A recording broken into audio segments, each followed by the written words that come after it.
من الشيطان الرجيم.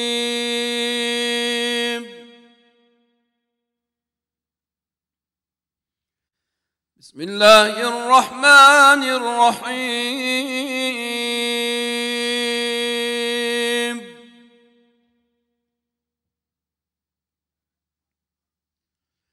يا أيها الذين آمنوا كتب عليكم الصيام كما كتب على الذين من قبلكم لعلكم تتقون.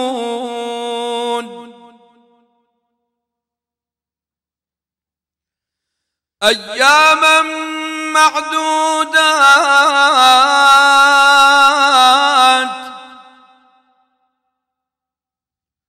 فمن كان منكم مريضا أو على سفر فعدة من أيام أخر، وعلى الذين يطيقونه فدية طعام مسكين،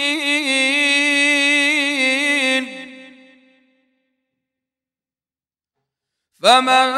تطوع خيرا فهو خير له، وأن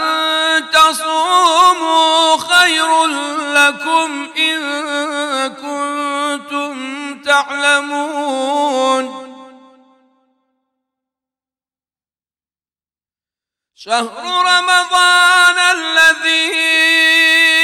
أنزل فيه القرآن هدى للناس وبينات من الهدى والفرقان،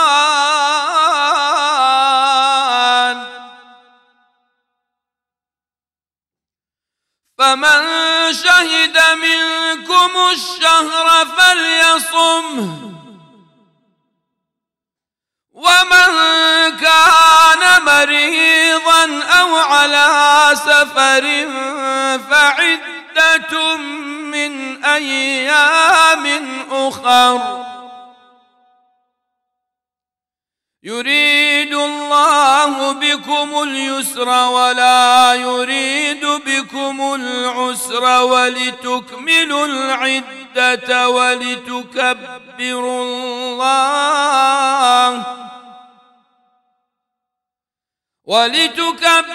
الله على ما هداكم ولعلكم تشكرون. صدق الله العظيم.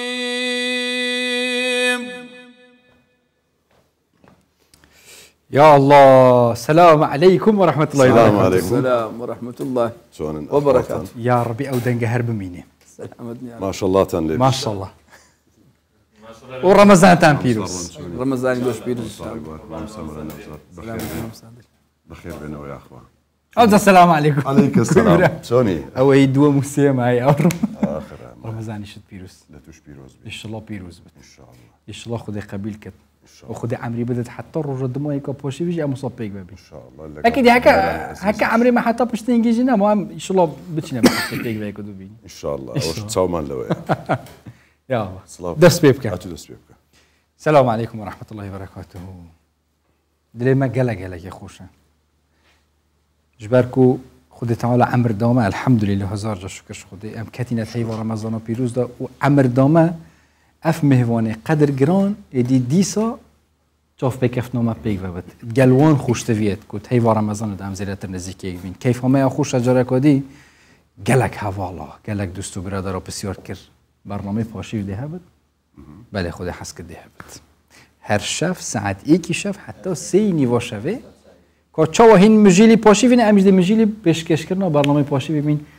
گل برای خوی مازن ان شاء الله ما شاء الله ما شاء الله لاتو صلاوتان لبيت بنراني عزيزي كردستان بسوار لهر شويه كان وكو هاو كان مجبان قوتي يعني خوش حالين براستي ك ڕەمەزانێکی دیکەش دوای ئەوەی کە پار ڕەمەزان پێکەوە بووین بینی خۆمان بینم اون ئەوها گەلە کورتم لە بەرەم دانیشین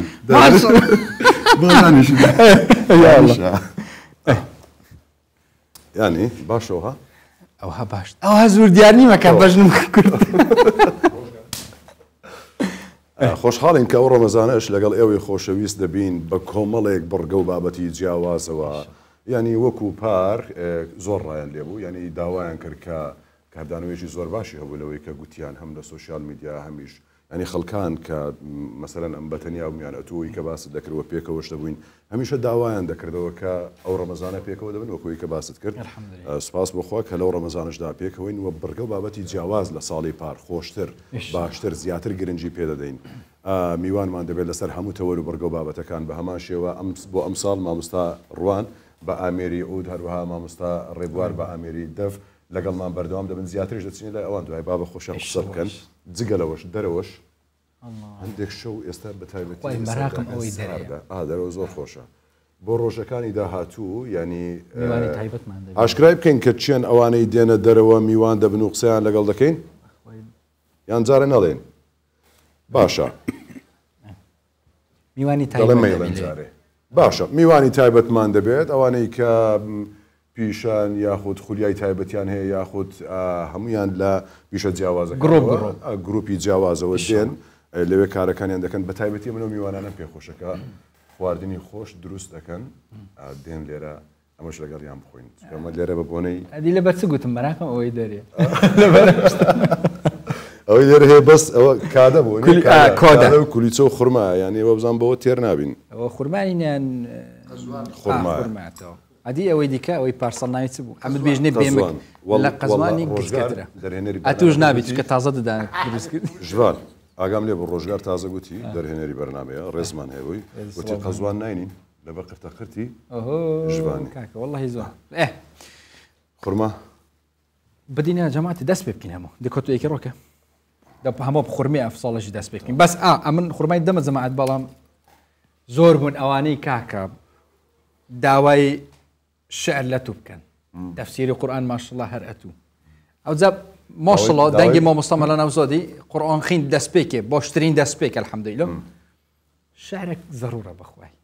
خورمان دەدەمی ئەتو خۆت حەزر کە شعرێکمان پێشکەشە بە هەر سەرەتا ئەوها بە گەرم و گوڕی بەجوانی با خورمایەکەی بخۆن ئەتو خۆت حەزر کە باشە مامۆستا من هەر کوزانان لەناو مۆبایلەکە بینت کۆ لەگە خورما و ڕەمەزان و خواردن والله باشم الحمدلله دە الحەمدوللیلا یا ڕەبی سەحەت وەحسابی ئەوەمان نەکرد ناو بتوانی ڕۆژمان پێ نییە دوای بمدێ انشاءالله سەحەتت هەر باش بی ئەوەی حەزت لێبی بتوانی بخۆی الحمدلله مهم تەندروستی ئینسانی باش بی گەورەترین نیعمەتە ئەوە الحەمدوللیلا دەفت کۆ دەف ئامۆستا مەلا نەوزاد ئەمت کرد پێکەوە ڕاضەی دەکەین ئەمە زوو یەکدی دەبین لەگەڵ نەوزادی ئەویش وەرزشوانێکی زۆر باش تێگە مامۆستای ڕاستە دەکەن لای کاپتن عادل و کاگومی بەڵێ کاپتن عادلیش دێت قسەی دەکەین لەبارەی تەندروستی مامۆستا وەرزشیش دەکەین ماشەڵڵا نایبینی ماشەڵڵا سلامت نیعمەتی خوایە الحەمدلله بۆ مامۆستا دەست پێ دەکەن ئەنگوو دەست پێ بکەین یا الله باشە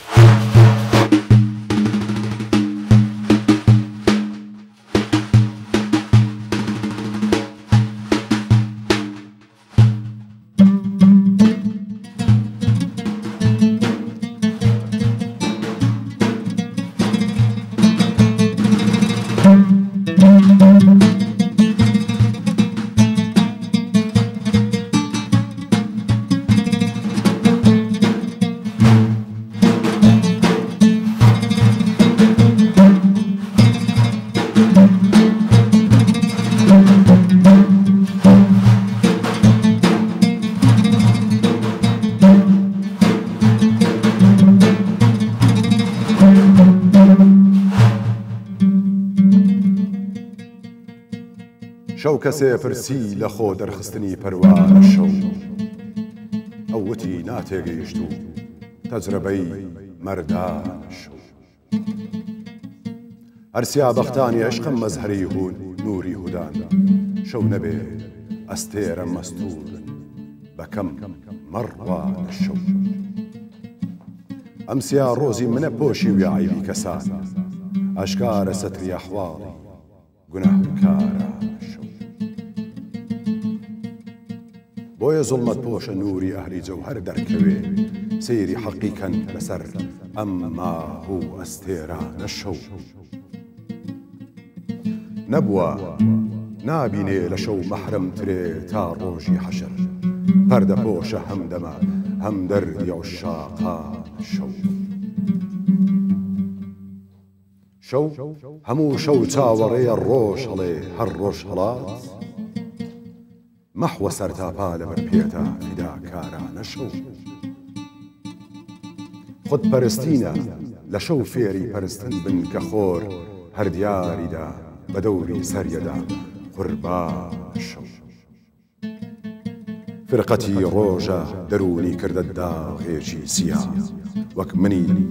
سەودا زەدا ئاتەش زەدەی ئیجران شەو گەر فیراق ئاگر هەموو ڕۆژێ لە جەرجی بەرنەدا بۆ هەموو شەو تیرە دڵ سینەی زوخاڵستا شەو تیرەکی وا فەزلی بۆ نادەم بەسەر ڕووناچیە منشەی ئیزهاری جلوەی فەیزی سبحەینا شەو هەر لە تاریکی شەوایە ڕێدرێ ئەهلی نیاز ڕازی دڵ ئیفشا بکەن خەڵوەتگەهی خاسانە شەو تێبگەن بۆچی بەجانن تاڵبی شەو عاشقان نیوە شەو بوو وەعدەگاهی هاتنی جانانە شەو ئەندە ساحب سەڕە میعراج و شەوی قەدر و بەرات خاسە جاتی ئەون و ممتازە بەم ئەسرارانە شەو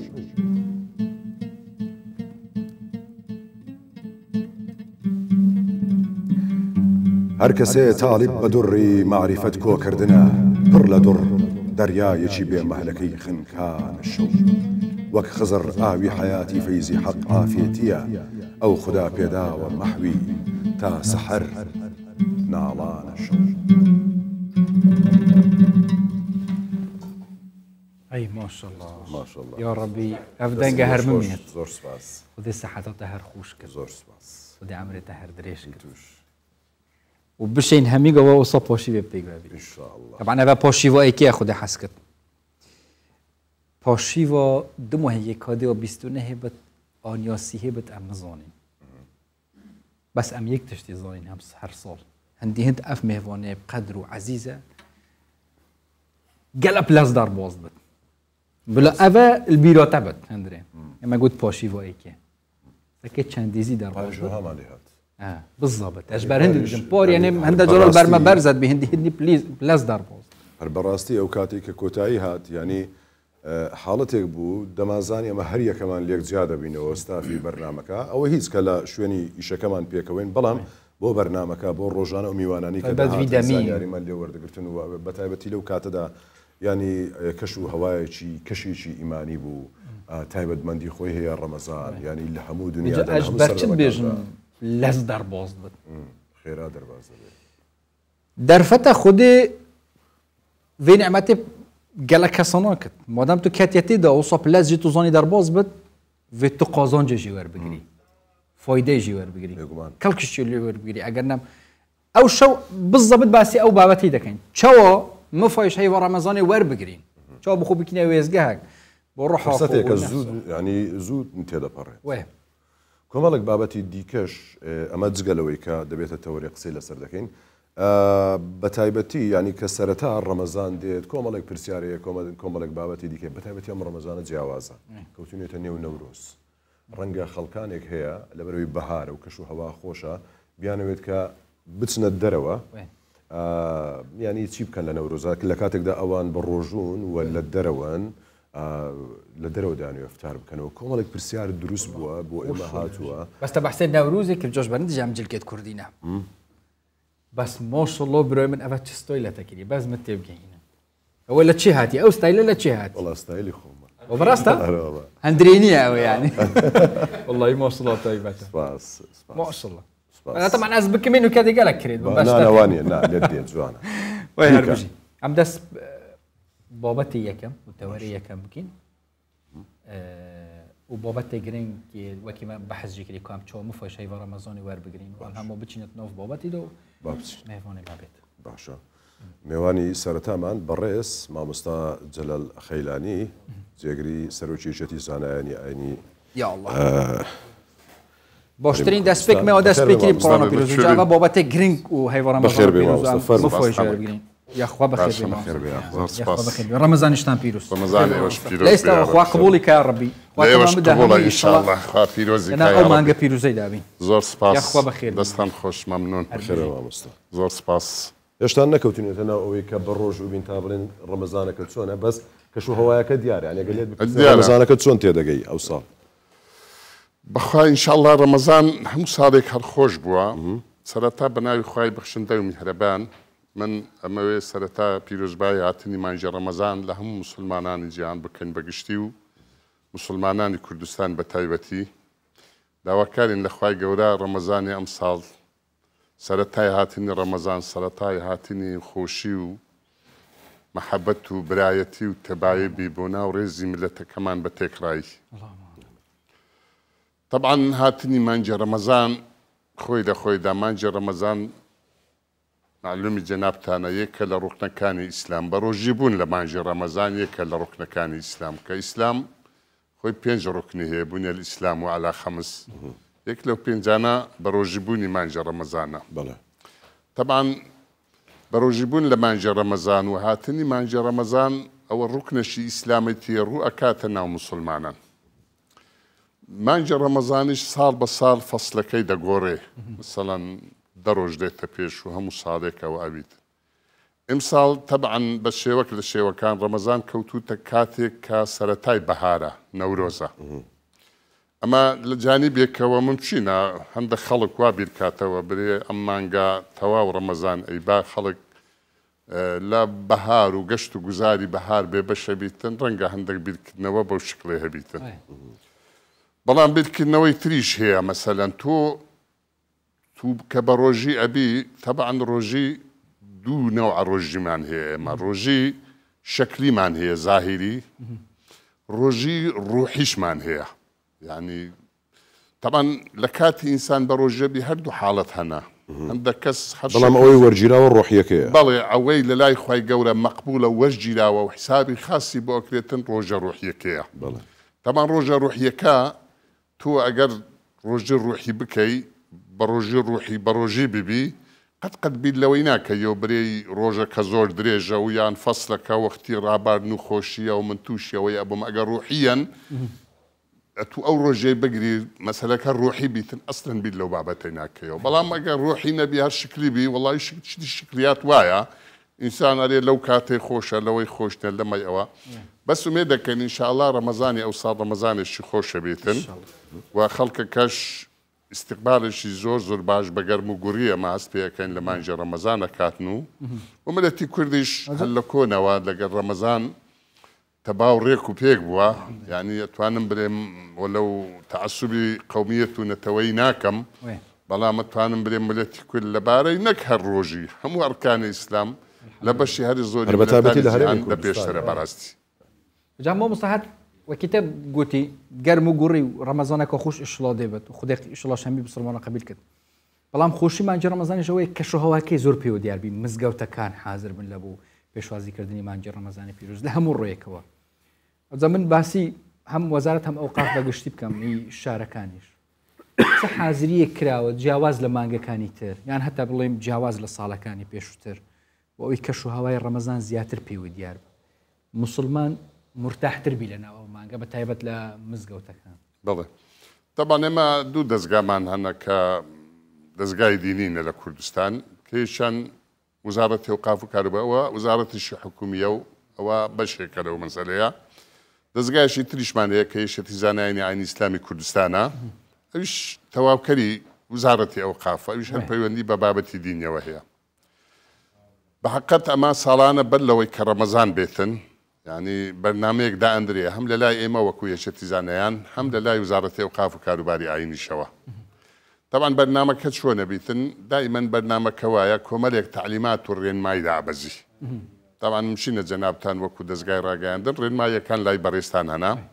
ئەم ڕێیەمایانە کە دابەزرێنرێن لۆ هەموو مزگەوتەکانە لۆ هەموو ئیمام و خەتیبەکانە لۆ هاوڵاتیانە یعنی چ زەرورە چ پێویستە لەو مانگەیدا بیکرێ هەم لە ڕوانگەی ئاینی پیرۆزی ئیسلامەوە هەم لە ڕووگای عورف و عادەتی جوانی کوردەواری هەمووی لە خۆی ئەگری ئەم بابەتانە جاما ئەو تعلیماتانەمان دابەزاندووە بۆ لا مامۆستا بەڕێزەکان بۆ هەموو مزگەوتەکان بۆ هەموو نوێژخوێنەکان هەتا بەنووسین شت نووسرایتەوە لە دیوارەکان ئەدرێت تعلیماتەکە چۆنە خەڵک چی بکە ئەمان ئەو تعلیماتانن کە لە پاردا هەبوون یان هیچ شتێک جیاوازی هەندێک شتیش ممچینە بە پێی ظروف و زەمان شتێک زیادی کرد مەسەلەن ئێستا بڵێن ئەو ساڵ لە ساڵی ئەو ساڵ ممچینە پاڵ هەندێک شت هەبوو برێن مەسەلەن لە ناو مزگەوتەکان ئەکرا لۆ نمونە ئەدی زۆر کەس هەبوو لە ناو مزگەوتەکە هەرچێ ئەچوو خۆی ئەکردە ساحب لە ناو مزگەوتەکە غەیری ئیمامەکە ئێستا وسا تعلیماتی وزارەتی قاوەیە لە غەیری ئیمام و خەتیبی مزگەوتەکە نابی کەس خۆی بک بە ساحبی قەزەکان ساڵان وانە بوو ساڵان هەرچێ ئەچوو لە مزگەوت بە کەیفی خۆی قسەیە کرد چیە گوت مەسەلەن لۆن منا من باسەکەم یەک لەوانە کە ئەوەیە گۆڕانکاری بەسەردا هاتووە مەسەلەی پێش نوێژەوەی کە تەراویح دەکاوە بەڵێ ئەوانە هەتا ئەوەی مەسەلەن تەراویح حکاتن ئەوەی پێش نوێژەکاتن ئەبێ ئەو کەسە مۆزەف بیتن لەو مزگەوتە نابێ هەر کەسە بە حوریەتی خۆی بچی ئیشەکان بکاتن ئێوە دوای ئەوەی مەسەلەن نوێژ چەند تەراویح درێژ کورتی لە نوێژ چەند ڕابۆستیە تا نوێژەکەی و لە تەراویح چەند ڕابۆستیە تا ئەوەش دابەزیە یعنی ئەوەی چکە ساڵان ممچینە خەڵک لەیە بوو ئەیگو تەراویح زۆر درێژە یان زۆر کورتە ئەمەش حسابی بۆ کراوە مامۆستا دەرگای مزگەوتەکان مەسەن ڕەنگە ئیتر زۆریش ئاسایبی لە پێش مانگی ڕەمەزانی پیرۆز بەس لە کاتی نوێژ دەرگای مزگەوتەکان کراوەبی دواتر قەپات بکرێت بەڵام لە مانگی ڕەمەزان موسڵمان زیاتر حەز دەکە هەموو قورئان خوێندنەکەی عیبادەتەکەی لە ناو مزگەوت بی خێریشی بەتابەتی لە دە ڕۆژی ئاخری دەوێت ئەعتیکاف بکات ئیتر بوو ئەوە چ کاتێک دەرگا کراوەیە چ کاتێک قەپات دەکرێت لە مانگی ڕەمەزانی پیرۆز یان هەیە مزگەوت 24 ساعت کراوەبی نا 24 ساعت نا 24 ساعت ممچینە لە دەڕۆژەکانی ئەخیری مانگی ڕەمەزان کە دەڕۆژی ئەخیریە کە لەیلەتول قەدر لەو دەڕۆژانەیە ئەوە بە بڕیاری وزارەتی ئەوقاف دەرکەی مزگەوتەکان لە ئێواری تا بەیانی کرایەوە ڕۆژیشی ئەتیادیە بەڵام پێشتر برێن لەو 20 ڕۆژەکەی پێشی دەی ئەخیرەکەی ناتوانانی برێ شەوی تا بەیانی مزگەوت کرایەوەیە بەڵام جیاوازیشی هەیە لەگەر وەختەکانی دی پێشی ڕەمەزانێ مثلا پێش ڕەمەزانی نوێژی ئیشاوی ئەکراوی یەکسەر مزگەوت دائەخرا قانونەکەوا بوو یان نیوڕایە بە هەمان شێوە ئێستا بەو شکڵە نییە یعنی ئەتوانی کە نوێژی ئیشاوی شەکرێ لە دوای نوێژی ئیشا و تەراوی حەکرێ لە دوای تەراوی مامۆستا وەعزێکەدا دوای ئەوە دەرفەتێکی زۆر ئەدێتە خەڵکەکەی سونەتێکە کا قورئانێکە خوێنی دوای ئەوەی خادمی مزگەوتەکە و دەرکەی مزگەوت قەبات دەکات مەجاالێکی باش دراوە لەو ڕواوە باشە بابێنەوە سەر ئەو بابەتێکە لە دەستپێک باسمان کرد مەسەلەی بەهار و نەورۆز و یاخود بەهارە ینی خەڵک دێ بچێت گەشت و سەیران بکەوە لە نێو ڕەمەزانیشداین خەڵکانێک هەن پێیان وایە پێیان خۆشەکە بچن لەبەرەوەی بەهارە کە شوهەوە خۆشە بچنە دەرەوە و ئێوارە لەوێ ئفتار بکەنەوە ڕۆژ و بشتێنە پاشیویش ئەوە بکەن کاتەکە ئەمە چۆن چۆنیە چۆن ڕێکخراوەتەوە ینی ئامۆژگاری چیە بۆ ئەو کەسانی کە دەچنە سەیران تا چەند ڕێگە پێدراوە بۆ چ شێوازێک بگرنە بن لەوێ کە گەشت و سەیران دەکەن بڵێ بەخۆی معلومی جێنابتانە ینی سەیران ڕێپێدراوە لە ئاینی پیرۆزی ئیسلام و خەڵکیش هاندراوە بۆ مەسەلەی سەیران و گەشت و گوزار و ئەوانە بکاتن بەڵام ئاینی پیرۆزی ئیسلام یاسای خۆی هەیە نەکە لە کاتی ڕەمەزانە لە کاتەکانی تریش یاسای سەیران هەیە لە ئیسلام ینی بە شێوێکە توەچە گەشت و گوزار و سەیران و ئەوانەکەی گەشت و گوزار بەو شێوەیە ئاینی پیرۆزی ئیسلام حەڵالێک کردێک کە شتی بێ شەرعی و شریعەت قبوڵی نەکاتن ڕوونەداتن جەمما باسی ڕەمەزانەکەین ئەگەر لە مانگی ڕەمەزان خەڵک بچی بۆ گەشت و گوزار بستە سەیران جارێ من ئەوەلەن ئەوە ڕێی خۆمە بەڕاستیە من پێم وایە چکە سەیران بریتە لە خواردن و خواردنەوە و هەندێک شتی ئەوانە زیاتر ئەوە دەورە بینی لە سەیران خەڵکی ئێمە لێرە ئەچی مەسەلەن بۆ نمونە ئەستە بەستۆڕەی 50 جا بەستۆڕەی دیتە ینی خۆ بۆ ناچینەی دیدی مەنزەڕەکەی بینی بۆیە چی هەوایەکەی خۆشە و نانێشی لە سەحرا و لەوێ بخواتن زیاتر بۆ ئەوەیە ینی بەڕاستی بەس بۆ دیتنەکەی بێ ئێمە هەمومان کوردستانمان هەموو دیتە بەس بە ئەستەن بۆ دیتنەکە ناچێت سەیرانێک نەچی دۆڵمەی بخۆڵمەیاوەتکە خۆتان نەزانن بەڕاستی ناکرێت بە سەیران کابرا 2 ساعت پێش فتاری دەستەوێن ئەوە ئیشکال نییە درستە بەڵام دەبی مڕاعەتی کۆمەڵێک شت بکاتن چکە وەکو گوتم کاتو ئەچی مەسەرن خوانە خاستە لەوێ ئیختلاتی ئەجنەبی ببی هەموو ناوە خەڵک تێکەر ببی نەزەری زۆر دروست ببی تەماشەکردنی یەکتر ئەو شتانەی خۆمانە بینن لە کاتەکانی دیکە هەیە ئەوە لە کاتی ڕەمەزانە لە هەموو کاتێک خراپە بەڵام بیرە خەست لە مانجی ڕەمەزان زۆر خراپەکەوی بەڵام ئەگەڵ زوورە شتانی تێدا نەبن ینی خۆ پارێزی لە محەڕەمات و شتینا لەبار ڕوونەدا زۆر تەبیعیە ئێوارە بڕۆ لەوێ ئیفتار بکەوە و پاشی وێش لەوێ بە و ینی چی ئەەکەی زۆر تەبیعیە و هیچ ئیشکالی تێدانێ لە ینی ئیسلامەوە مامۆستا چۆن قازانج مفە فۆیدەی ئەم شەیوە ڕەمەزان و پیرۆز وەرگرین مەسەلەن بوون یەکێک هەیە دەڵێ کاکە من لەو مانگە بەس خەریکی قورئان خوێندن و نوێژی خۆم دەبم حەقم بە خێر و خێرادان یەکێک پارەی هەیە دەڵێ خێر و خێرا دەکەم من وەختی قورئان خوێندن منی یەکێک دەڵێ بەس تەراویح دەکەم یەکێک دەڵێ نە بەس نوێژەکانی جەماعەت دەچمە مزگەوتێ چۆن کەڵکی لێ وەربگرین یعنی ڕەمەزانێک بی دوای کە تەواو بوو هەز بکەین تەواو گۆڕدراین تەواو یعنی 30 ڕۆژ لەناو مانگێکی پیرۆزدا بووین دوای ئەوە بووینە کەسێکی دیکە چی بکەین لە هەمووی باشترە بەڵێ تەبیعی ئەوەی ئیسلام لەسەر ئێمەی داناوە و جێبەجێ بکەین ئەمە هەر بۆ مانجە ڕەمەزان نییە لە هەموو کاتەکان پێویستە دەبی بیکەین چکە من زۆر جا میسال خۆم بەوەی دینمەوە ئەرێم ئەگەر بەس ئینسان لە مانجی ڕەمەزان عیبادەت بکا و خواپەرستی بکا و چاکەی بکا بەڵام لە 11 مانگەکانی دی ئیهمال بکا و هیچ نەکاتن ئەوە لە قەبیلێ ئەوێ تەڵەبەکمان هەبی لە ئیمتیحانە لە مانگەشی ئیمتیحانی مانگەشی هەمووی 100% بیتن بەڵام لە مانگەکانی دی هەمووی سەفر بی بەو مانگەی ناجح نابی دا دەرەجەکانی فول بن مادام مانگەکانی دی دەرەجەی خراپن هەمووی خراپە بەڕاستی بە دەرەجەی ئەو مانگەی ناتوانانی لەسەر ساڵ ناجا ببیتن تۆش ئەگەر بەس لە مانجی ڕەمەزان چاکەی بکەیت لە مانگەکانی دی ئیهمالی بکەیت کە هەندێک خەڵک لای ئێمەوە ئەکا لە مانجە ڕەمەزان ڕووە کاتە مزگەوت و عیبادەت و ئەوە بەڵام کە مانجە ڕەمەزان کۆتایی هات ئیدی ئەگە بۆی ڕێکەت ئەکاگە بۆ ڕێنەکە نایکە ئەمە بەڕاستی حقەتی ئیسلام وانیە هەر نمونەیەک بینەوە مامۆستا عەفوان بەڵێ مەسەڵەن پێغەمبەر صلی الله علیه وسلم لە مانجی ڕەمەزان هەر وەکو 11 مانگەکانی تر بوو یان نە ئەجا من دێمە سەر ئەو خاڵی کە جەنابەت ئاماژەت پێکرد من ئەرێم ئەوە بەگشتی وایە بەڵام لە حەقەتدا مانجی ڕەمەزان تایبەتمەندی خۆی هەیە هەم بۆ عیبادات هەم بۆ چاکەکردن ئەم بۆ تەراویح ئەو شتانەی کە جەنابتان باز کرد مانجی ڕەمەزان جارێ ئەوەلەن سەدەقا لە مانجی ڕەمەزان لە سەدەقا لە مانگەکانی دی گەورەترە بە نەسی فەرمودەی پێغەمبەر سەلامی خوای لەسەر بی کە ئەفەرمی ئەفڵەل سەدەقەتین سەدەقەتون فی ڕەمەضان گەورەترین چاکە ئەو چاکەیە کاتو لە مانجی ڕەمەزان ئەنجامی بدەیت لە مانگەکانی دیش سەدەقە هەر سەدەقەیە بەڵام ئەوەی مانجی ڕەمەزان زۆر گەورەترە ئەمە خاڵێک خاڵی دوام لە مانجی ڕەمەزاندا تەبعاً کە مانجی خێر و خێراتی پێیارێن ئینسان چەندی پێی بکرێت چاکە بکە زە چاکە شەت نییە هەمووی بەماڵ بی چاکەی تریش هەیە مەسەلەن تۆ ممچینە لەگەر کەسێک عادزی پێشتر گفتوگۆتان نییە لە مانجی ڕەمەزان بچی ئەو گفتوگوۆیە دروستکەیەوە ئەمەش خۆی لە خۆیدا چاکەیە یعنی ئاشت بیەوە لەگەر برای خۆت تەبای دروستکەیەوە ئەمەش هە بە سەدەقە حیسابە یان مەسەلەن لە مانجی ڕەمەزانە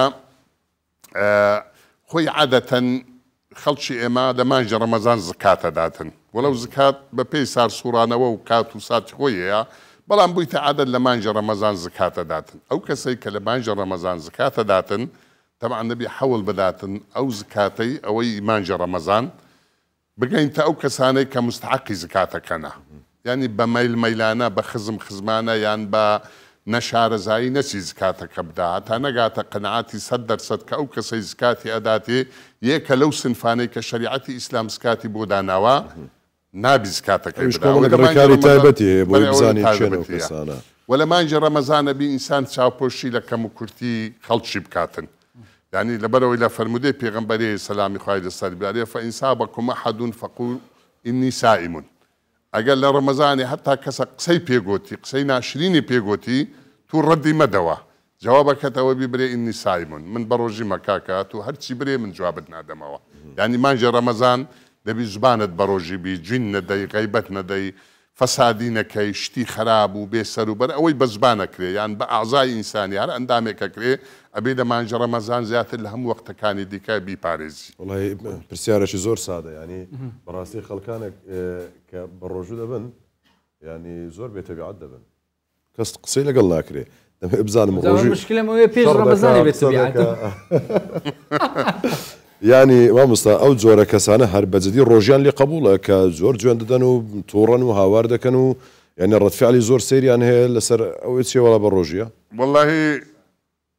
فرمودەیەکێ من ناتوانم برێم 100% بەڵام فرمودەی زۆر مەشهورە ئەڵێ کەسێک کە بە ڕۆژی بی بەڵام لە کاتی بە ڕۆژی بوونەکەی دم و چاوەشی عبوسی هەبی عبوسی ینی گرژ بی تووڕەبی گرژمۆن برژمۆن بی چکە هەندە خەڵکیمە وایە ینی دوو قسەی دەگەرەکە یارێ بزبە من بە ڕۆژیمە کوڕە ینی کانەوە تووڕەمە ینی وا پیشانەدا بە ڕۆژیمە ینی تووڕەمە ڕۆژی خۆل و تووڕە بوون ناتە ڕۆژی گرتن لەسەر دم و چاوی عبوسی بە تووڕەیی بەڕاستی هیچ خێری نابی من نارێم یعنی ڕۆژێکە قبول نییە و ئینشاءالله خوای گەورە هەرێ قبولەکاتن بەڵام لە خێر وەکو خێر خێری نابی تەنها واجبەکەی لەسەر دەفع بیتن یعنی ڕۆژی ئینسان لە کاتی کە بە ڕۆژیە پێویستە لە هەموو کاتەکانی دی زیاتر یعنی ڕوو خۆش بی دەو بە پێکەنین بی یعنی کرایەوە بیتن ئەخر ڕۆژێ تو بۆ خوای ئەکەی ڕۆژیشی ڕوحیە بابە خۆ تو کە بە ڕۆژی بووی لۆ تووڕە بوو نییە لۆ ئەوەی نییە کە تو یعنی لای ئێمە بەڕاستی لە کۆن وابووە ئێستا الحەمدلله باشترە خەڵکە کامە هەست پێەکەین وەکو مەلا لە مزگەفتەکان پێشتر خەڵک جارەوە هەبوو لە کاتی بە ڕۆژی بوو هەر دایمەن مڕەشەع بوون لۆ ئەوەی کە دایمەن شەڕبی لە ناو مزگەوتێ یان لا ئەوەی لەبەرەوەی بە ڕۆژی بوو ینی ناکرێت تو واللهی لە کاتی کە بە ڕۆژی دەبی لە هەموو کاتەکانی دی دڵخۆشتر و ڕووخۆشتر و بەکەیف بی هاری کاریەوە نۆبەت ئەوێ زیزی تۆڕات بن وێ ڕەمەزانە بێنە گۆڕین گۆڕاوە خەڵکەکە ئینشاءڵڵە زیاتریش دەگۆڕێ ئینشاءڵڵە ئەژی دیالۆوە مامۆستا جەلال گەلە خۆشحاڵمین ئەوروهین گەلمەدا بوون خۆشی وە یەکەم یدی ما پێک بە دەست پێگیری خودی خێراوە بنوێست ئەمە سپاسن زۆر سپاس خودی ئیشڵە قەبیل کرد ممنون گەلە بخێراتن گەلمەدا بە چونکی هەموو گۆداریە وێ سرودێژی بکە پشتی هینگێت و دێ ماڵەتە ئاوە ئەم مەمنونێت بینە جا گۆداریەکە ئەم چ بکەین وی دەنگێ تایبەت و وی دەنگێ خۆش چ حازر کرا مامۆستا وەچە بینی خۆتان قسە چی دیکەن ئەوە نابێ ها با دوو قسەیان لەگەڵ بکەین پێشەوەی قسام بکەن دوو قسە ئاخر بەس دوو قسە مایشیان هەیە ئەوان دەنجان دێ یان ناوەڵانی چیان بە مایکەکەی خۆیان جەهان ئەوەی کەس دەتوان قسە بکەن بۆ مایکانەوە نیە ماکەکانی پێشیان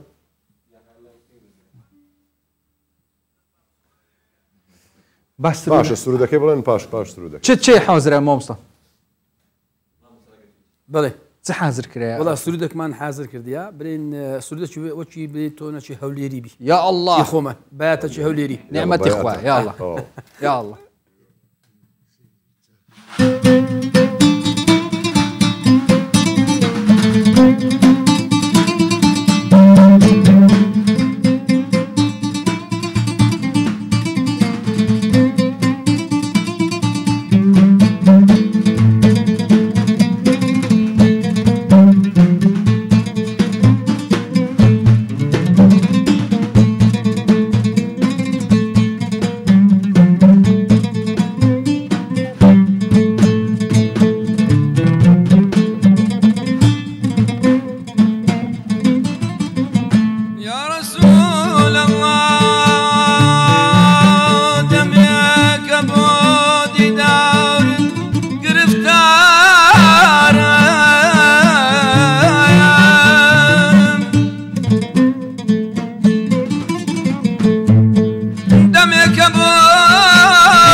أجنا قربان ذبم كي روايا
وي ما شاء الله ما شاء الله وي ما شاء الله محمد يا رب وي دل خوش وي دست الجماعة تجي خوش خدي خيرها بنوست إن شاء الله هر أخفناك خيري بد هيزو شيانك تبمز خير ريكو خيري ده إن شاء الله هر خيره هر خيره طبعا خاصة فون شافت خيره اي طبعا ماش في خير النعمة تاخذها بس تعزل لسرتها أو كأتو الشعر داخل ده وشتكم ببير هاتو إيه كاكا سلطان لسرجية شي نرمونيا شعري لو دخينا لو اختي خو سلطانه كان ضلي ميوزيك كان باشا كان سرودو غوراني باشا كان سرودو غورانيان لو دغوت خواردني لبيش بوني يامري جر باشا ما وبتايبد لما نجي رمضان وانا ونيا انت بو دنگا خوش الشعري دخيني وزما عاد لي ميوزيك ما شاء الله بدف وبعود ما مستعد دنگ خوش توكي ما مستمر نوزاد يجي بو دنگ تخش قران دخيني نعمه تاخذها والله ابو خديت قال مكري قال باشا جينا كريا هزار جا شكر عادي فجأة دعاء أبغى أم بحث كني إنه كم بحث كني خدي إن شاء الله برزقها همية وبكت خوشية وملذات الدنيا وحتى قرت كيم جيبنو إيش الله آخرتي برزقها همية وكم بحثت دعاء أم قلقت كين مانا شباري رمضان شتهي رمضان ده ما دعاء هر وقتكي دعاء هر زور كلكو عبادتها ما دعاء بكي بيغمر صلى الله عليه وسلم بس قال جرام جوز ندت كلمة والله دعاء ما قبلناه شو أم دعاء بكين باش أجر هكا وصبت ما دعاء قانونك هي وكما مثلا كان نفيش كرني يا أخوه هي بري خوب ديا قبلة تدرس نفيجي بقري درس نفيجي دعاء يعني يا ساي خوي حبيب مزاني كتشون دكري وتشون ناكريد يعني هذا هو من إصد لهر شو يعني يقوم دعوة لخداي خوم دكم بخواي بيني خو ما بين أزار سكتن لسر أو لسر بابتنا كسي بسبور مختص أواني كشار زين باشتر هي بأوان بيت مهوانك طيبت معي أبشرة مهوانك عزيز في مجلسي والمجلسة مصر مانا وخدي حسكر خدي أبشرة فيش ديال ما ضبط بله هاك حاجي كاروان يا الله بان خاص حاجي كاروان قلا بخير حالك السلام عليكم الله ينظم اما قليله توب كاين لميوانا كام كاين لخومان كاين يعني مانك ده صورته دبت مانك يعني ما نجر رمضان صال همو يتيدا بري او زي اكثر دبيني فهمناش يعني هذا قليله توب كاين لخومان روجك نبو تاج بيكو بخوي روجك نبو قاوك جماعه حزكي موعدك تو دابني من دعوتي من باش هذا تمام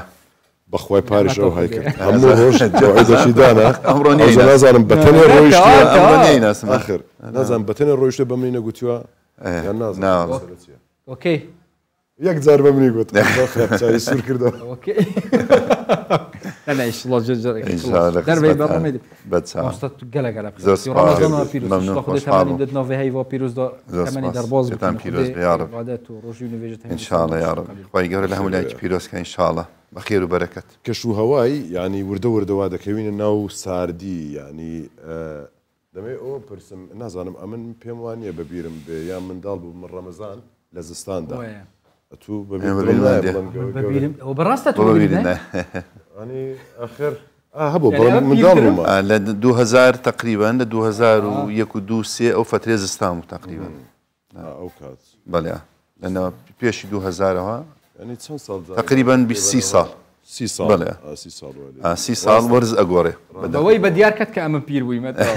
6 صار دعاية خير ابو هميوت كي خد تمني بتهميو امين ام كيمنا تحيف رمضان بيروز بس بركه داربي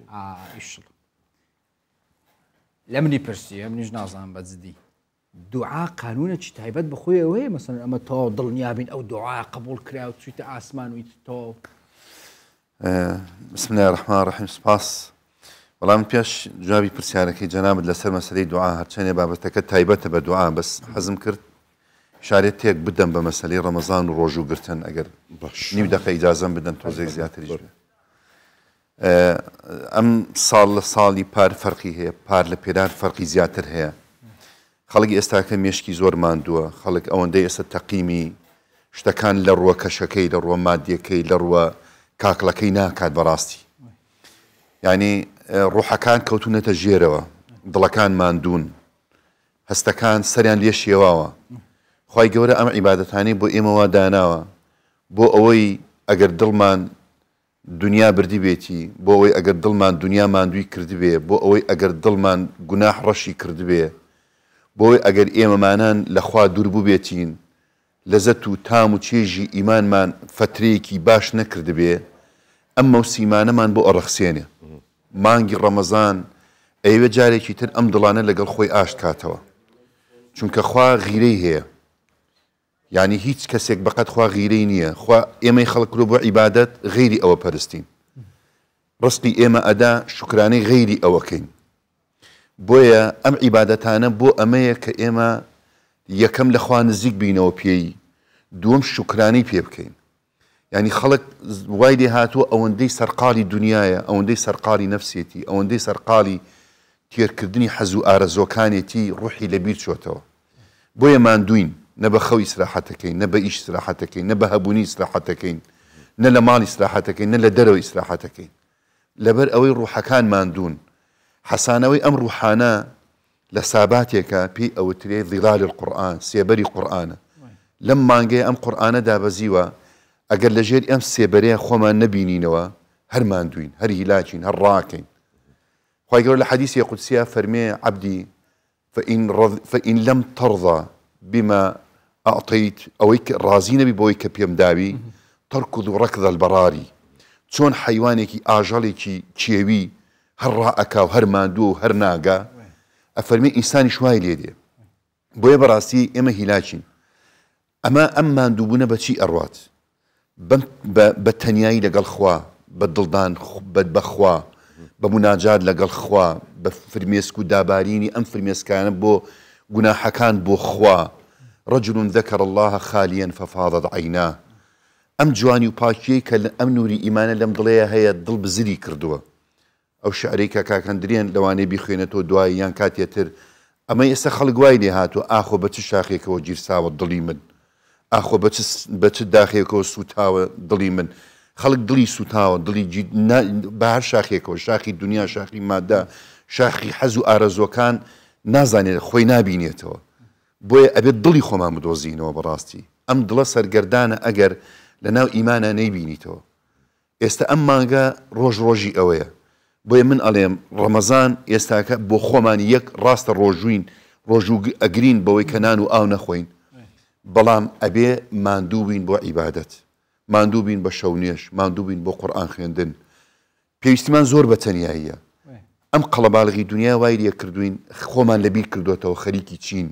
بەرەو چۆ ئەچین بۆیە حەزم کرد ئەو مقەدیمەیە بڵێم زۆر پێویستمان بەم بابەت لێ بەڕاستی دوعاش بەشێکەوە تەرکیز لەسەر ئەوەش بکەوە تەعاً خوا دەرگاکانی خۆی یا ڕێگاکانی زۆر ینی فراوان کردووە کە بەرەو خوا بچین خەڵکێکی بە سەداقە و خێر زۆر لە خوا نزیکە خەڵکێکی بە نوێژی بەردەوامی جەماعەت هەیە بە شەو نوێژ هەیە بە زکر هەشە بە دوعا بەڵام دوعا نزیکترین شوێنە نە دەست نوێژی ئەوێ نە کاتی ئەوێ نە ساتی ئەوێ دوعا دڵ ئامادەکردنی ئەوێ پێغەمبەری خوا صلی الله علیه و سلم فەرمی ئەگەر داواتان کرد لەخوا 3 جار داوا بکەن بۆەوەی تۆ بیرت لای دوعاکەت بێ بیرت لای پاڕانەوەکەت بێ خوای گەورە لە نەسی قورئانە کە باسی ڕەمەزانە لەناو باسی ڕەمەزانە ئەفەرمی وإذا سألك عبادي عني فإني قريب أجيب دعوة الداعي إذا دعاني بەڵام چی ئەفەرمێ فليستجيبوا لي وليؤمنوا بي لعلهم يرشدون خوا مامۆستا بەس با لەسەر خاڵی یەکەم ڕابوەستم چونکە ئەوە گوتت دڵی خۆمان حازرکەین بۆ دوعاکردن بەڵێ چون دڵی خۆمان حازرکەین هەر ئەوە نییە بە زمان دوعا یەکەم ئاواتە تۆ داواکەی لەخوا چه ئاواتێک هەیە ئینسان بە دوعا ئاواتی دیاری ئەکات چ تەمەنیاتێک هەیە لەم دنیا دوعاکانت بیکە بەش چەند بەشەوە چەندی بۆ دنیاە چەندی بۆ قیامەتە ئەمە ئێمە مشکلەیەکمانەیە ئامەی خۆمان ینی خەڵک ئەوەندەی دوعاکانمان بۆ دنیاە زۆر بۆ قیامەت نییە بۆیە پێشی هەموو شتێ بێمە خەمی قیامەتێکمان بێ کە ئێمە گەڕانەوەی تیانی ئەو قیامەتە خەمی قیامەتێکمان بێ عەزیزەکانی تیا نابینیەوە بۆیە بێت تۆ دڵ ئامادە بکەی بەوەی کە خوا ئاگەی لە دڵتە داوای چیەکەی ادعوا الله وأنتم موقنون بالإجابة أمية يعني تو يقينت هبي بجواب دانوي كخوا أداتي جواب تداتوا أو بدل أبي آمادة بكي خواهي قولة لكاتي دعاية سير دلكي تو كات دلت شيتي هاي اسمن ليرين بينر همي أمان بينين غير خو ما نازاين شي لدلمان هي جاروای تۆ هیچ مەڵێ هیچ دەنگ مەکە کەسێک بێنە لاڵە قسە ناکە کێ ئاگەی لە دڵێتی خی ڕب العالمین ئاگای لە ئازاری ئەو دڵەیە لە ناڕەحەتی ئەو دڵەیە دوعا بەشێکە لە دەردە دڵ بۆ خوا ئاگان لێوێ خوا بۆ ئەفەرمێ داوام لێ بکەن وەیدا سەلەکە ئەفەرمێ داوام لێ بکە لەبەر چی لەبەرەوەی دڵمان شتیتیان نەبێ کرمن نەبێ ئازارەکان بۆ خۆ هەڵە ڕێژی ئاواتەکانت لەخوا داوا ئەەکەی نزیک بوونەوەی لەگەڵ هیچ شکیتانێ هیچ شتێ بەقەت دوعا ئینسان نزیک ناکاتەوە لەخوا لە حەدیثێکە پێغەمبەری خۆسەڵ بووان باسەکە فەرمێ عەبدی وایە ئینسانی وایە ئەمەنە دوعاکە لەخوا خوای گەورە هەر جوابی ناداتەوە هەر تاخیرێکە فەرمێ خوایە مەلایکەتەکان ئەڵێن خوایەیان ئەو عەبدەت زۆر هیلاک بوو زۆر داواکە نایدەیتێ قبولی ناکەی دوعاکێ فەرمێ لێی گەڕێن حەزەکەم گوێم لە دەنگی بێ جاروایە بێمنەتین بەرامبەر خوا بۆیە فەرمێ الذين يستكبرون عن عبادتي علەما لێرە باسی دوعاکەن بێمنەتین تێرین تەسەلین مشکلەمان نییە هیچ ناپاڕێنەوە خوای گەورە مەجبوری خۆی تەکە لە ڕووی خێزانی لە ڕووی ماڵ لە ڕووی مادی لە ڕووی جسم لە ڕووی ناخۆشیەک مەجبوری خۆی دەکات ئەڕوا دوور بێتەوە لێ نزیکێ کاتەوە بە دوعا بۆیە سێر لە حەزاتی ئەو هەر یەک لە ئێمە ئەزانین ئەو لە حەزاتانی کە دوعای تیا زۆر ئەەکەی يعني كأنما خوازي لهم مخلوقاتي أنا وخريكي تويا جويليتا شكا فريق فإني قريب أجيب يعني لدعاء باسي سميع قريب مجيبكات يعني جويليتا يعني خواي جورا داواي تشيب كي بود أنوسي أو جال لما سري دعاء مرجنيته أو كداوا بكيت إلا بداتي دعاء ذكرى شكا لقى خواي أقصاكي متمانية بخوا عبادتي زور زوريتيا متمانية بخوا دعاء لهمان كاتا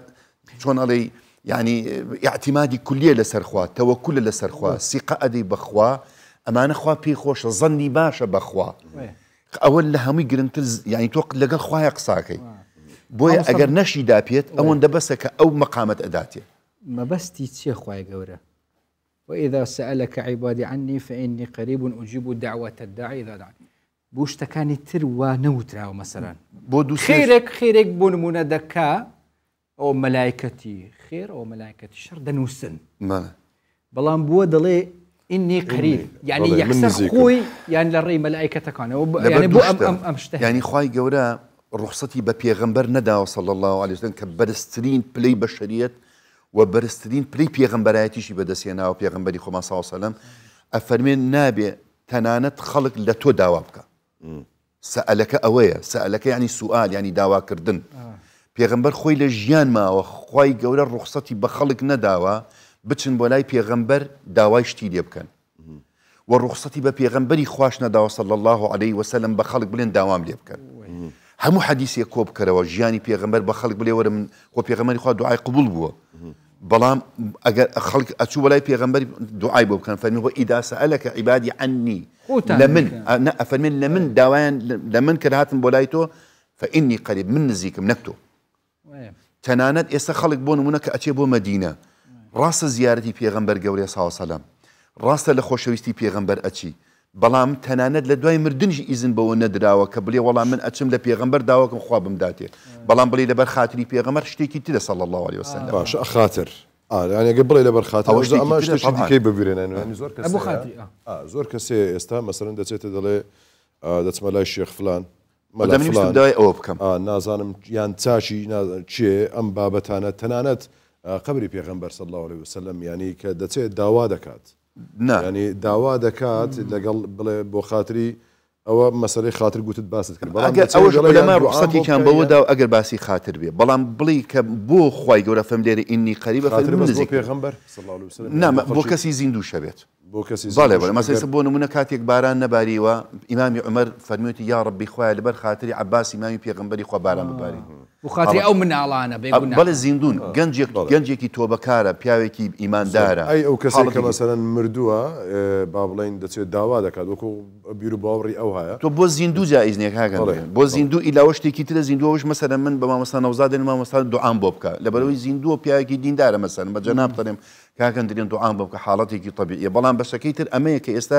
خەڵک کەوتۆتە دەرد و بەڵایەک ئەکەوێتە دوای فالچی جادوگەر قۆڵبڕی دنیا لەم بابەتانە ئەچن بۆ لای خەڵک پارەی دنیا سەرفەکەن من ئەمڕۆیەکی بە منی هاتووەڵێ زیاتر لە 650,000 داوە بەس بۆی پیاوەکەم تەلاقم دا تۆ سێرەم نەکبەتیەکە بەس بۆی پیاوەکەی تەلاقی بدا ئێستاکە دەرگەی خوا چۆڵ بووە شەوان کەم خەڵکەڵسێ خوای گەورە لە حەدیثی قودسیە نافەرمێ هەموو شەوێک من دا ئەبەزمە ئاسمانی ئەرز هەل من سائلین یەسئەلونی کێ داوای شتم لێ بکا بیدەمێ خەڵک بەبێ پرزگە و بەبێ ڕاوەستان هیچ داوام لێ بکەن بتان دەمێ بەڵام بڕۆ سێر دەرگەی فاڵچی و دەرگەی هەندێک بەناو معالیج وای لێ هاتووە بڕۆ دەرگاکان قەڵەباڵغ بووە بۆ داوا لە خوا ناکەی بۆ ناپاڕێیتەوە لەخوا خوا ناداتێ نافەرمێ فەئینی قەریب یعنی چی یعنی من لە هەموو کەس نزیکترم وە قەریب بە معنایەکی تر دێ کە نزیکم لە جوابدانەوە بە دووری مەزانە کە نەدەمێ قەریب ئەوەیە بۆ خەڵک ئەچێ بۆ شوێنی دوور وەزیفەی شێخ عەبدولقادری گەیلانی بە ڕەحمەت بێت تەواو بوو وەزیفەی ئیمامی حوسێن تەواو بوو وەزیفەی ئیمامی عەباس تەواو بوو من ناکرێ بچم بۆ لای ئەم مەرقەدانای ناکرێ بچم بۆ لای شخصێک پێویست ناکە وەکو زیارەت ئەچم بە وەفا ئەچم خۆشمەوێ من خۆم لەم بینە چوومە ئوردن چوومە لای زەیدی کوڕی حاریثە چوومە لای عەبدوڵای کوڕی ڕەواحا لە دڵەوە خۆشم ئەوێن هەر کاتێ بچم بۆ مەکە ئەچم بۆ لای خەدیجە ئەگریم بە دیاری وەکو دایکم خۆشم ئەوێ بەڵام ناڵێم خوایە هاتووم بۆ لای خەدیجە دوعاکەم قبوڵ بۆیە ئەمە بەڕاستی وەک بڵێ تر وەزیفەینە ئێستا تۆ بینتە دنیای شیعەگەری خوا لە وجودیان هەمووی هاوار بۆ حوسێن نەکات ناکرێ ئێمە وابین بۆیە لە مەسەلەی دوعایە خوا زۆری پێخۆشە وەڵڵاه فرمێسکێک ببارێنی بۆ داواکارێکی خۆت ئەوە قبوڵ و گەورەترە لەوەی کە بچی دەرگەی لە کەسێکی خودمە بگەینتەی وەستی ماوەستێکی تیانە سەرەتاوت دەردەدڵی بکەین دەردڵی بۆ یەکتر دەکەین لەگە برادەر پیاو لەگە خێزانەکەی ژن لەگەڵ مێردەکەی ئێخۆ خوای گەورە عالیمە بە حالی عەبدەکەی ینی پێویست دەکات دەردەدڵی بۆ خوا بکەین مەسەڵەن خوایە لاقم دێشی یعنی هەتا بۆ شتێکی ئەوها شیفام بۆ بنێری خوایە ئەو لاقم چاک بکتەوە خوایە پشتم دێشی خوایە پێویست بەوە دەکات هەتا لەو شتانەش بی بەڵێ پێویست ینی بە دەردەدڵی خوای گەورە لە حەدیثی قودسی بە حەزرەتی موسا فەرموویە موسا پێم خۆشە عەبدەکانم داوای خی خواردنم لێ بکەن یا الله داوای قەیتانی پێڵاوەکەیم لێ بکەن هەر نەسەن ئەو بەڵێ بە نەسەن کە قەیتانێک چیتی تیانە پێی خۆشە خۆ تۆ ئێستا نانی بەیانیت مسۆگەرە بەڵام بڵێ خوای ڕزقی بەیانیم بدە خوا پێی خۆشە داوای لێ بکەیت لە بۆ لەوەرەوەی موجیبە وەک گوتم داواکردنەکار ئەمەیە باشە پێغەمبەری خوا صلی الله علیه و سلم خوا خۆش نەبوو ئەی بۆ ئیستیغفارێ کرد بۆ ئەیوت خوایە لێم خۆش بە خوا نەسڕەتی نادا ئەفەرمی ئەوەندە دوعایەک دەستی بەرزەو کرد ئەمانەی دیار بوو حتا ئەمانە دەستی هیلاک بوو ینی باڵی هیلاک بوو پێغەمبەری خوا ئەفەرمێ لە سەجدە زۆر برن و ئەکثروا فیه الدعاء لە سەجدەیە دوعا برن پێغەمبەری خوا خۆی لە سەجدە ئەمایەوە بۆ لەبەرەوەی پێی خۆشە خوای گەورە ئەیەوێ ئەمن عیلاقەیەکە نێوان خۆی و عەبدەکان ئەزانێت تۆ داوای چی ئەەکەیت بەڵام ناکرێت بێ منەت بینەوەی کە داوای لێ بکەیت بۆیە دوعا عیبادەتە ئەفەرمێ مخ العیبادە یعنی هەموو عیبادەتەکان ڕەبتە وەرە سێر کە ڕۆژ و گرتن ئەگەر ئەفەرمێ دعوة الصائم مستجاب سەحابە ئەڵێن ئێمە دوعاکانی خۆمان هەڵ ئەگر بۆ ڕەمەزان ئەمان زاین لە ڕەمەزانە قبول ئەبێ سێ کەس دوعای قبولە مەزلوم کەسێک نەخۆش بێ یا مسافر بێ و لە ڕەمەزانە بە ڕۆژوو بێ بۆ خوای گەورە ئەم فرسەتانەمان ئەداتێ بۆ ئەوەی داوای لێ بکەین بەڵام لە هەمووی گرنگتر لە مەسەلەی دوعایە یەک نابێ بڵێ دوعام کرد و قبول نەبوو ئەوانە دوعای قبول نابێت ئەو کەسانی دوعای قبول نییە نابێ بڵێ دوعام کرد و قبول نەبوو چونکە ئەوە ئیشی خوایە خۆ قەرز نییە بدات نا قبولبوونی دوعا ئەوە نییە من بڵێم خوایە ئەوەم بدەرێ بمداتێ ئەوە نییە من ئەڵێم خوایە سرم خە خوایە فلان کەسم بە قسمەتکە خوایە فلان مەشروعم بدەرێ رب العالمین و شەرت نییە ئەوەی کە تۆ داوات کردەوە بداتێ هەم کاتەکەی شێوازەی کە باشە ئەوەی کە خوا دەزانێت ئەوەی خوا یەکەم ئەزانێت کەی باشە و ئەزانێت چی باشە و ئەزانێت چۆن باشە بداتێ و جار واشە هیچ ناداتێ کاکەن درێن دەیها حاڵەتی وا بۆ سەتەهاش بۆ ناداتێ بۆ لەبەر ئەوەی بداتێ بۆ تۆ باش نییە باش نییە لێ تێکەچێ باشە حاڵەتێکی تر ئەوە ڕەبتە بۆ بوو ڕقسەکە بێن کاکەن درێن ئەوەی تر خوای گەورە هەڵی تۆ بۆ قیامەت بزانە ئەوەی کە لە دنیا نەماندا دیسە دێمەوەسە دنیاکە بە شێوازێکی تر ئەو ئینسانەی کە لە دنیا دوعایان قبول نەبوو یان داواکاریەکانیان لە خوا قبول نەبووە خوای گەورە لە قیامەت شتی زۆریان ئەداتێ ئەڵێ خوایە ئەوە لەبەری چییە ئەفەرمێن لەبەری ئەو دوعایانەی کە لە دنیا داوات کرد و نەمدا پێ ئەڵێ ئەو ئینسانە تەمەنای ئەکرد لە دنیا پارچە پارچە گۆشتی لێ ببایەتەوە و هیچ دوعایەکی قبول نەبووایە ئەوەندە خوای ڕەب العالمین شتی ئەداتێ لە مەسەلەی دنیاە کاکەندرێن ئەگەر نەمانداتێ خوا یەک ئێمە بەر ئەوە کەوتین زیکری خواکەین دوو بەر مصیبەتەکەوین بۆ نمونە بڵێم خوایە ئەوم بداتێ ماڵم بداتێ بەڵام مصیبەتی گەورەی لەسرمدا داوە سێ ئەی خاتە بەر گوناحەکانم خەڵک ئەمە نازانێ هەندێکی لە خەتەرترین شت لەسەر ئینسان گوناحی دنیاە بەڵام تۆ تەمەنای شتێکت کرد نەیدا پێت ڕەب العالمین ئەی خاتە بەر گوناحەکانت چوارەمین شت لەو باشترت ئەداتێ پێنجەمین متمانە بدە بە خۆی مادام نەیداوە پێم دیارە خێریتایە ئەوە لە دوعاکە باشتر ئیمامی عەلی قسەیەکی زۆر جوانیە بوو ئەوێت ئەگەر دوعا بکەم خوا قبوڵی بکا بمداتێ یەک جار دڵم خۆشە بەس ئەگەر نەمداتێ لە دوعاکەیە و داوام کردبێت دە جار دڵم خۆشە بۆ یەقینی هەبوو بۆیە پێی وایە نا لەبەر چی لەبەر ئەوەی ئەڵێ ئەوەی من داوامە کرد یەک جادا پێم ئەو باشە بەڵام ئەوەی خوا ئەیدا پێم لەوە باشترە مەبەستەکەم ئەوەیە کە یەقینی بکە ئەو باشترە بێگومان باشە ئەنی کەسانێک هەن کە دوعایان قبول نەبێت بەڵێ چیان ئەوانە سعد بە پێغمبەری خوا صلی الله علیه و سلم دوعاکەم قبول بێ ئەفەرمێ ئەطب مەطعەمەک بەس ڕزقت حەڵال بێ دوعات قبوڵە ئاگان لێ بێ هەموو دوعای قبولە پێغمبەری خوا صلی الله علیه و سلم ما لم يدعو بالإثم دوعای خراپ قبول نییە ئەوانەی کە خراپن وتمان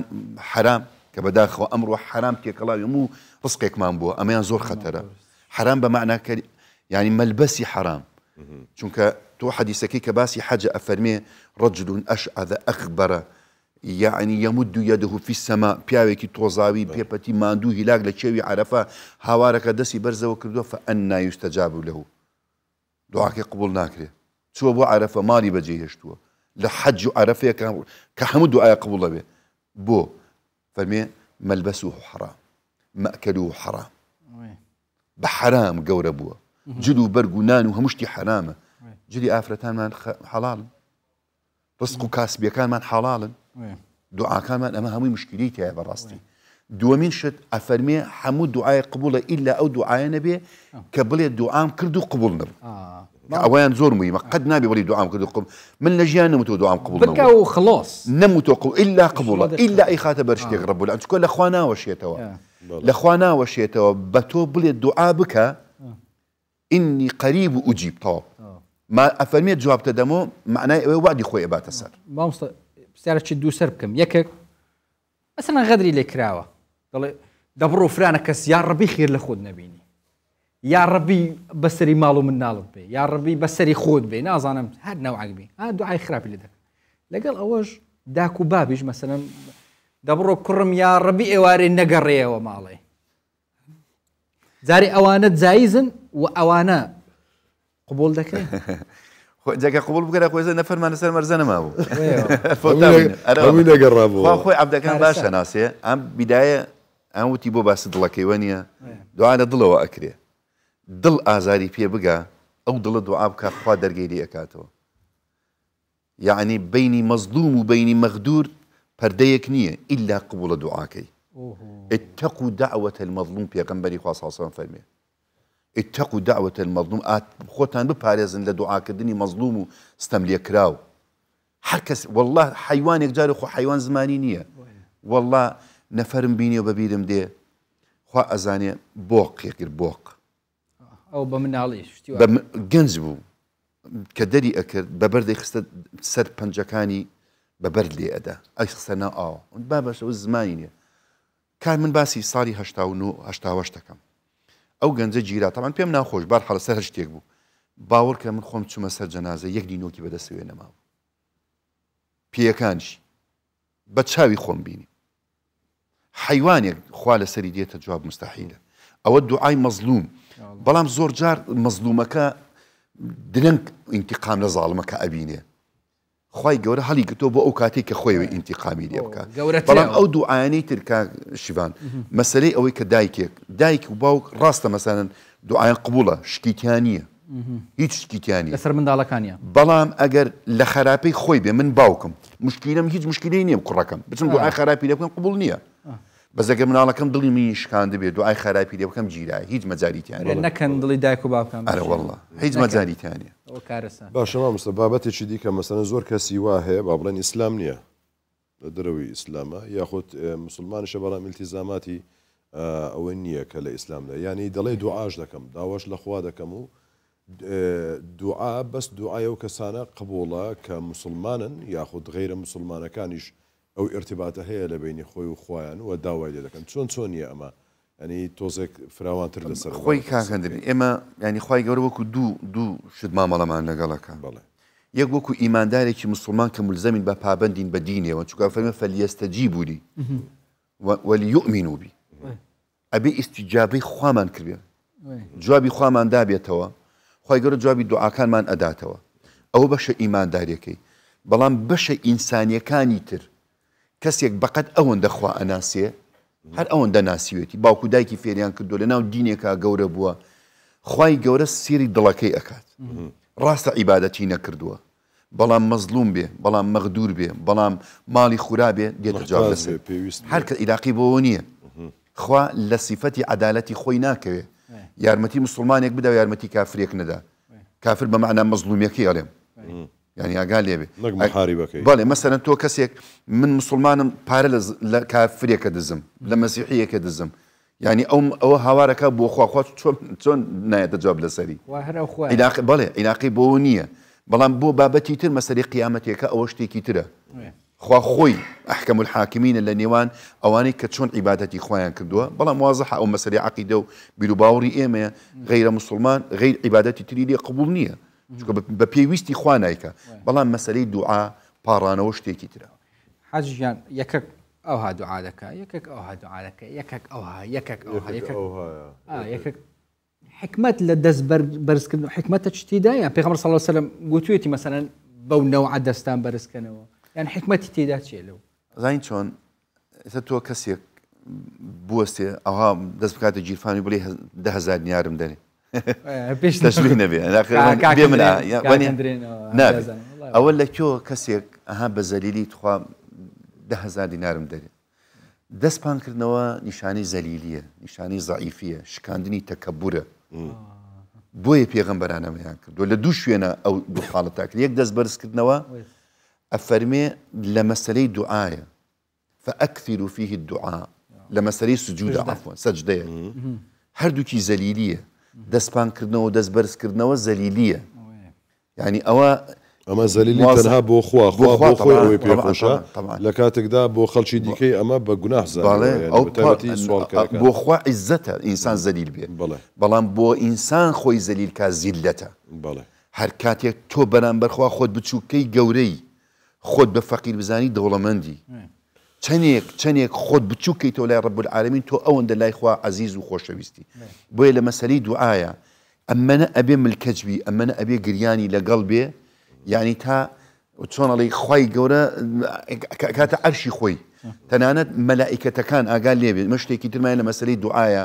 تۆ بینی خۆت و خوا کەس ئاگای لێنێ دوعاکەی تەسەوڕەکەی مەلائیکەت هەیە دوعات بۆ کات لە پشتەوە ئامینت بۆ ئەکەن حاڵەتێکی تر کە لەوانەیە نەتان بیست بێ خوا بۆ خۆی ئەڵێ ئامین بۆ دوعاکە لە کاتی سەڵەوات اللهم صل على محمد وعلى آله ئەفەرمێ خوای گەورە دوو مەلائیکەتی تەرخان کردووە بەس بۆ ئەو کەسانی سەڵەوات لێدەن کە کاگەندرێنە لێ اللهم صل على محمد وعلى آل محمد مەلائیکەتەکان ئەڵێن اللهم اغفر له خوای گەورە فەرمێ ئامین يعني ئەمە دەتوانین بڵێن سەڵەوات کلیلێکە بۆ هەر دوعایە کە لە ناوڵێتەوە بڵێ شکیتیانی بڵێ شکیتیانە جاروای بەبێ حتا لە مەسەلەیەکی ترە تۆ ئەمەندە مەشغوڵی بە عیبادەتەوە بە قورئان خوێندنەوە بە زیکرەوە تەنانەت هەیە مەجاری دوعای نییە ئەفەرمی ئەوەندەی ئەیدەم بەو کەسەی ما لا ئوعطی السائلی اللهم صل على محمد ئەوەندەی مەشغوڵی یعنی بە زیکری خواوە بە قورئان خوێندن و ئەفەرمی ئەوەنەی ئەیدەم بەو کەسە نایدەم بە کەسێ داوا ئەکە بۆیە خوا ینی دانی خۆی ئەنواعی هەیە نازانی ئەنواع ڕێگەی جار لە ڕێ عیبادەتەوە ئەداتێ جاروای بەبێ ئەوەی داوا بکەیت دڵی کەسێکت خۆش کردووە خوا دڵت خۆشەکات بەبێ ئەوەی داوا بکەیت دەرگەیەک لێ ئەکاتەوە وەنیە من كان في عون أخي كان الله في عوني يعني تو بس برو يارمتي كسي بدي خوا دەرگەی بەبێ ئەوەی داوا لێ بکە بەبێ ئەوەی دوعا بکەیت بەڵام دوعا وەک شتی تر نییە دوعا تۆ باست کرد ئاهواکەیت و ئاهواکەی جاروای هیچی ناوێت جاورە لە ناو پازدانیشتووی ئەمەندە لە خوا نزیکی کەس ئاگای لێ نییە ئەو فرمێسکە چاودێتە خوار ببێ ئەوەی بە تەنیا ئەوەی لێرە دوعاکەی سە من لێرەوە هاتوون بۆ ئێرە بەس خەریکی دوعا بمە چونکە کاتێکی کاتێکی پیرۆزە بەزایعی نادەم لەوانەیە لە قەڵەباڵغیە کا دوعا بکەی خوای گەورە دوعا لێ قبولکە. بس تشو واستغفروا ربكم إنه كان غفارا يرسل السماء عليكم مدرارا ويمددكم بأموال وبنين ويجعل لكم جنات. استغفار أو استغفار دعاء يعني استغفار دعاء داوي لي خوشبونا عينا وكو الصلوات لا استغفار دعاء استغفار داوي لي خوشبونا يعني ما بستي يعني خوي سيد الاستغفار بشيك لدعاء يعني خوي دعاء بشيك بوتشي بو داوي لي خوشبون يعني قلت رنقه ما بستم اوبي يعني اويش وكو الصلوات اللي دام بي مثلا وكو كليليك بي ما دام شكيت يعني يعني شكيت بو قلتم يعني الرقا كاني داوا كردن لخوا زورن جاري ببي اوي داوي هيج بكي تو خوا ازاين تشي بيويست بلي خوا برادرك جاري هات وتي زور قرزارم نشتم شو والله دعابك خوي جورا درجي خير اللي اكاتوا خوي جورا يكيك بو ارخسيني خو ازاني بياني وتي خويا ام دعايم كنت خويا تو ازاني زياده ل 1 مليار 8 مليار خلق سنه مارزيه ام بو نوري هي تو من هي تمنيه من خانيو بكرم قرزار ما بقرزه كم بيبدمو والله وتي بياني ام وزايكم تليفون وتي ايش ببارني ولا دفترك برا اي نازاني خوالك جوابي دعاء كانت داتوا خوا بالرحمة خوا بزية أزانيت وداوي تشيكي سير حالات أكا بلا ما قلتم لها مي جرينتر أو متمانة وجمان باشا بخوا زور مهمة لما سري دعاية سي هندي دعاية ميري بخلق زور مهمة ملي من أو احتياجية هي بيني خواب خوت وخوابيت بيويس ناكا شلون يعني شلون مثلا يسبون ونتو آوات يكتي لم دنيا بيت دي ملي أوم هي أمي أو بوبكم بيويس ناكا ما مثلا نوزاد دعايكم بوبكا ئاواتێکم لە دڵێ و طبیعیە بەڵام شرتنی ئاشکرایکەی بەس بینی خۆت و خوابێ یعنی هین ئەڵێ مالیکی کوڕی دینار ئەڵێت ڕۆژێ چوینە بۆ نوێژە بارانە هەمووی تابعین بوون هەمووی ئەگریان باران ببارێ هاتینەوە هیچ نەبووە لێ بە تەنیا ڕۆیشتم مەسافەیەک دوور کەوتمە جۆم لە گریانێ بوو وردە وردە نزیک بوومەوە سێرم کردیچێک لەو عەبدەڕەشانی کە کرین و فرۆشتنیان پێ ئەکرا بنصن وتي خوايا سري لسجده بو جوم لدنجي بو وتي خوايا بحقي او خوشويستي لنيوان منو تو هي يا الله بحقي او سريك لنيوان منو تو هي باران ببارين والله علي للسري لسجده برزونك خواي جور باراني باران لنيوان ايمو خوايا سريك من نازانم تشيا لنيوان تو خوايا سريك من نازانم تشيا لواني تو زور ذكر بكي لواني تو زور بروجوبي لەوانەیە ئەو پیاوە زۆر تەنیایی هەبێ ئەو سڕ و نهێنێ لە نێوان خۆت و خوای بمێنێتەوە داواکاریەکانیشمان بە هەمان شێوە داوا بکە جار وایە تا مردن ناداتێ خوا هەر داوا بکە هەر پێی خۆشە ئین الله يحب الملحين في الدعاء ملحين يعني ئێستا من دوو جار لەم پیاوە داوا بکەم ئەو دوو جار داوا بکەم سەر سێم جار بێزارەم بەڵام خوا بەعەکسەوەیە إن الله يحب الملحين في الدعاء أواني كزور إلحاحا كان خوا خوش يعني لباتي جاري 100 جار لباتي جاري 1000 جار تو داوابك خواي جورا دعاكي بي خوشة كداوي اللي يبكي لويك يعني يك جار داوي اللي يبكي توازي لبيني بعكس ونابي واز بيني ما مصطفى سردمي السوشيال ميديا وبلس دقيق بوتا بحسي دعابك يعني دعاء ما بوبكات لا بايا كم زار بس دعاء ما بوبك بوي لي فيرمي شون دعابك يكم شت بيشي همو دعاء بي الصلوات لي بدي بوي دعاء كان قبول بيدجر سبحان الله الحمد لله الله اكبر بكي لنا وراس دعاء صلوات لي بدي لاخر دعاء صلوات لي بدي لكوتاي دعاء كيا جمان النبي لسطا صد خوا دعاء قبولك ونلي دعاء كردو قبول نبو ببردوام انتظاري او برب العالمين دعاء قبولك اجر ندبيني قبول بو او خستويتي بر جناح كانت بر لا بردني مصيبه ينهلي قلتو بو قيامت وي دست خوش وخدش ترازي هو سوشيال ميديا هو بو سوشيال ميديا هو دبي شو كسر دمي ها بلزه دفيت كورترين تشتمرو في بيوان جين ما هرب منته او دعوة كاريكات او بو دعاء بكري دعاء استا ما دام قال بحث دعاء شهر هممان لقلبي نراني عزيز امين دكي اللهم صل على محمد اوها دق تسند من هي بوي باشا تسند دقيق 2 دقائق 3 دقائق يا الله الحمد لله والصلاة والسلام على رسول الله يا رب يا رحمن رحمان بيبكي يا الله رحمان بيبكي خويا بخاطري قولي وناوى جوانا كانت لدرقاي هرنا وتنو درقاي ناوى جوانا كانت أدين يا رب درقا ما بيبكي توا خوای ئێمە عەبدێکی فەقیر و تۆ دەوڵەمەند و غەنی خوای ئێمە گیانمان پڕ لە گوناحە خوایە تۆ خاوەن مەغفرەتی یا ڕب لێمان خۆش بە یا ڕەبی خوایە بە چاوی ڕەحمەت سێرمان بکەی خوایە ئەم مانگە بکەی بە مانگی خێر و بەرەکەت لەسەرمان یا ڕەبی خوایە خێر و بەرەکەت برژێنی بەسەرمان خوایە هەرچی لە ناو ناخۆشیە یا ڕەب العالەمین لە ناو ناخۆشی دەریکەی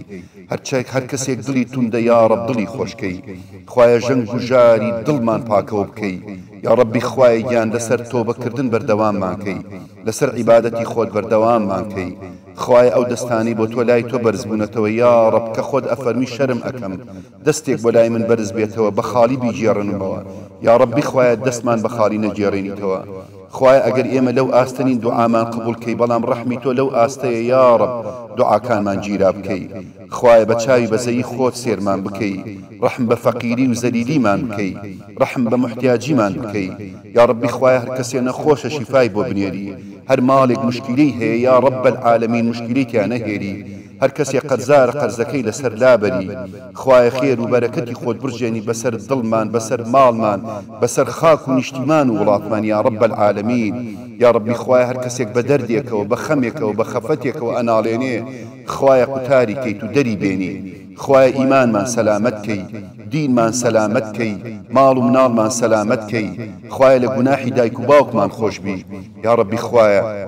هەر کەسێ دایک و باوکی وەفاتی کردووە یا ڕەبی خوای بە بەهەشتی شاد بکەی هەر کەسێ دایک و باوکی ماوە سەلامەتی بکەی هەر کەسێ دایک و باوکی نەخۆشە شیفای بۆ بنێری یا ڕەب العالەمین خوایە گەنجەکانمان هیدایەت بدەی خوایە گەنجەکانمان لەسەر دین سابت بکەی خوایە بە قورئان دڵمان ڕووناکەیتەوە بە قورئان دڵمان پاکەیتەوە بە قورئان بەرزمان کەیتەوە یا ڕەب العالەمین خوایە لەو مانگەیە لای خۆت خۆشەویستمان کەی ڕۆژۆکانمان نوێژەکانمان زکر و عیبادەتەکانمان لێ قبول بکەی خوایە ڕۆژوگرتنی ڕەمەزان بکەی بە مای پاکبوونەوەمان یا ڕەبی خوایە بەردەواممان کەی لەسەر قورئان خوێندن لەسەر نوێژکردن لەسەر باڵاپۆشی لەسەر تەوبەکردن یا ڕەب العالەمین یا ڕەبی خوایە داوا لێکەین عاقیبەت خێرمان بکەی یا ڕەبی خوایە لەو کەسانە بین لە قیامەتا ڕوویان سپی ئەبێ سەریان بەرز ئەبێ لەو کەسانە بین کتابی کردەوەکان بەدەستی ڕازوەرەگرن یا ڕەبی خوایە بە دیداری خۆت و بە دیداری پێغەمبەران و بە دیداری محەممەد المستەفا صلی الله عليه وسلم شادمان بکەی خوای گیان داوا لێ ئەەکەین ئەم ڕەمەزانە بکەی تەمایی لێخۆشبوونی گوناحەکانمان بیکەی تەمایی پاکبوونەوە لە گوناحەکانمان بیکەی تەمایی بەردەوام بوونمان لەسەر عیبادەتەکانت یا ڕەب العالەمین خوای گیان ئەگەر تا ئێستا لێمان ڕازی نەبووی یا ڕەب العالەمین لێمان ڕازی بە ئەگەر تا ئێستا خۆشمانت ناوێ خوایە لە خۆشەویستانی خۆتمان ژمێری ئەگەر تا ئێستا گوناحێک لەسەرمان ماوە یا ڕەب العالەمین لێمان خۆش نەبوویتە خوایە لەم سات و کاتەیە لێتە پاڕێنەوە لێمان خۆشبی خوای یارمەتیمان بدەی نەچینەوە سەر ئەو گوناحانەی کە پێشتر کردومانە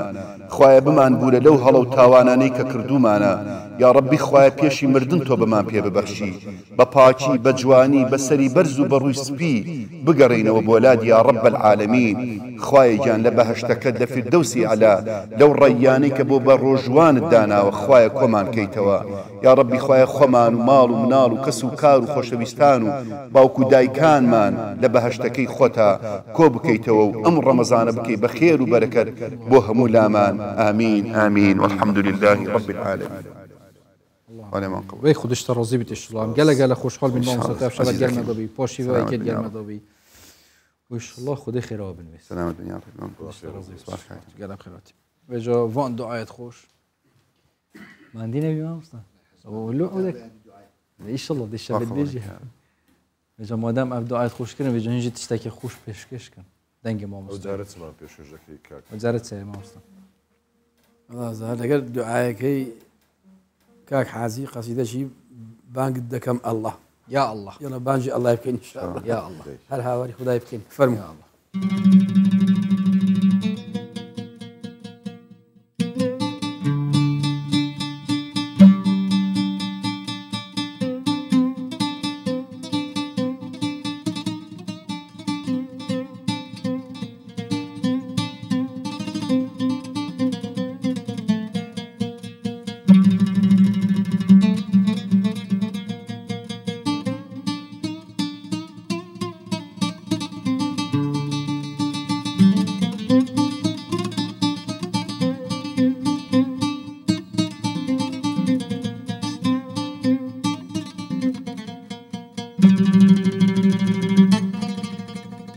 دكايم لو روج ومن آشنا تمروحك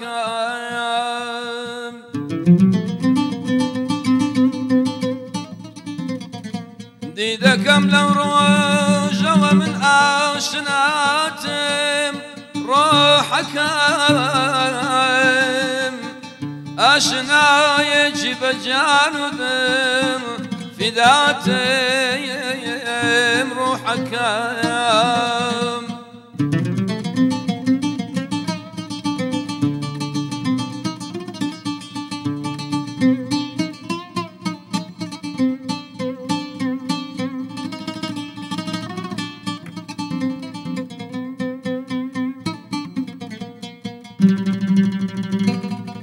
ارتوي رؤيتهم كذي لو ساوى وقروح البيان الخريجي سيري سوري والضحى تمروحك تالت سابي مرشدي تو بيعة ورقلت روج شايم روج شو مذوب بحوشي خونقات مروحك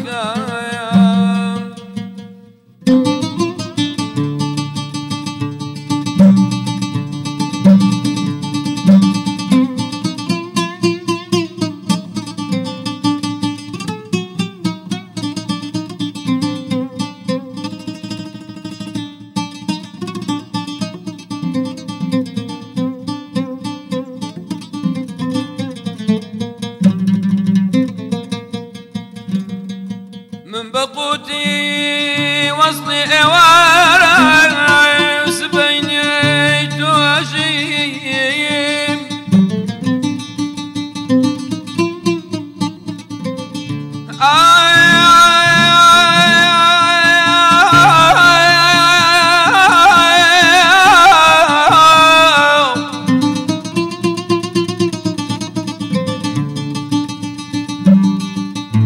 من بقوتي وصلي وعيرا سبيني توجيم تو خدا توجني بريم وبرات روحك شو أزاني أردور خولي ريتو أذان تابزاني منك فرواني سرات مروحك ايام لقلب اخو ريحان وقول لبهر لقال سنقول لقلب اخو ريحان وقول لبهر لقال سنقول وقتي ساحر لقلب البول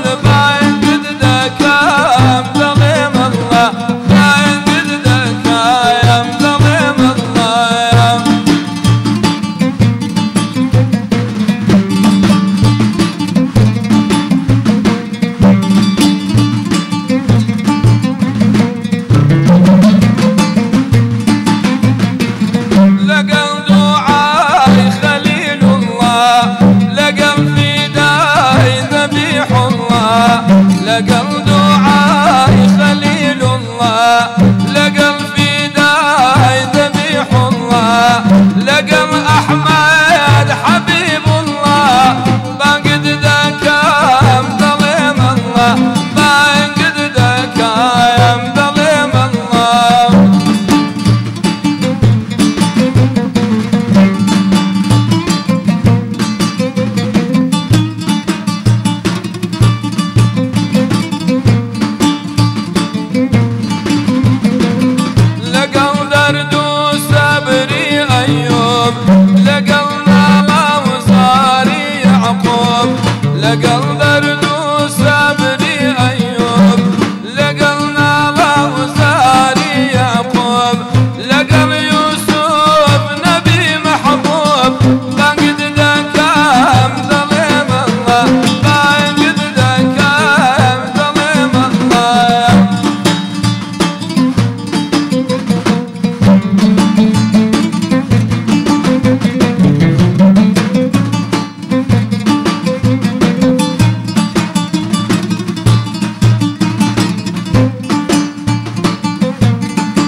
شاء الله خودش ترازي بس يبدأ هر بمينت يا رب سلامة الدنيا رب أي صحة وخوش هرهبا يا اخوان خوش تشتين با مسترواني طبعا ها زور تسويتنا ودي بيدكني هوليوود سمالي شدانه وصل ما شاء الله دبري خيطه ما مصري بقى او بتماي تيات اتو زور لينزي او براستا فرتسوس بإيش الله جنهنان او هرايده اتيكو براستا بخواي كمش كبر كشف ذكاء في ها تمانية كش ضلي ان شاء الله خدش ترازي بيت يلا بجارب بتاك استوديو دار كيفين باشا بتاك استوديو دار كيفين بزاني كشو هوايش دار و هفكارت ما الباجر دي چوایه بزانین پاشی و یکم چوا حضریاتی نکرن ناف بین نوروز و برو سیران و بگره و سبای بروین و نرین کشاکو او شو پاشی کده خوری و سبای بربان کده کری بچینه سلیمانیه هم سليماني يلا. سليماني ارام له يا آرام لسه موضوع آرام هشتان قرداري بار صالحي او صال دبيت والله الحقيقه منسوم بس امنسوم تصيب بيمن اخر قلم اخوان برواب كرقنا هاي يلا افكاري ما ارام بختي ارام لبيش مزقوتي وين اظن مزقوتي قوري وانيا لوي يعني لزي شي اوي دزانم باشيف حاضر لكري باشيف آرام افدا متى باش ارام لشوي ورمضان تبيروس والله لبيش مزقوتي قورم هو تو يلا فرمو داس بيب كيف لوي سلاوتان لێبێت هەندریان ژڤان هەندریان خواردی و ژڤان تۆش نیسکەکە و خواردەگە بیرە بێت نیسکەکە لە باکووری کوردستان بۆ خۆ لەسەر باچی تو حسابی تو نەبوو برا کوردستان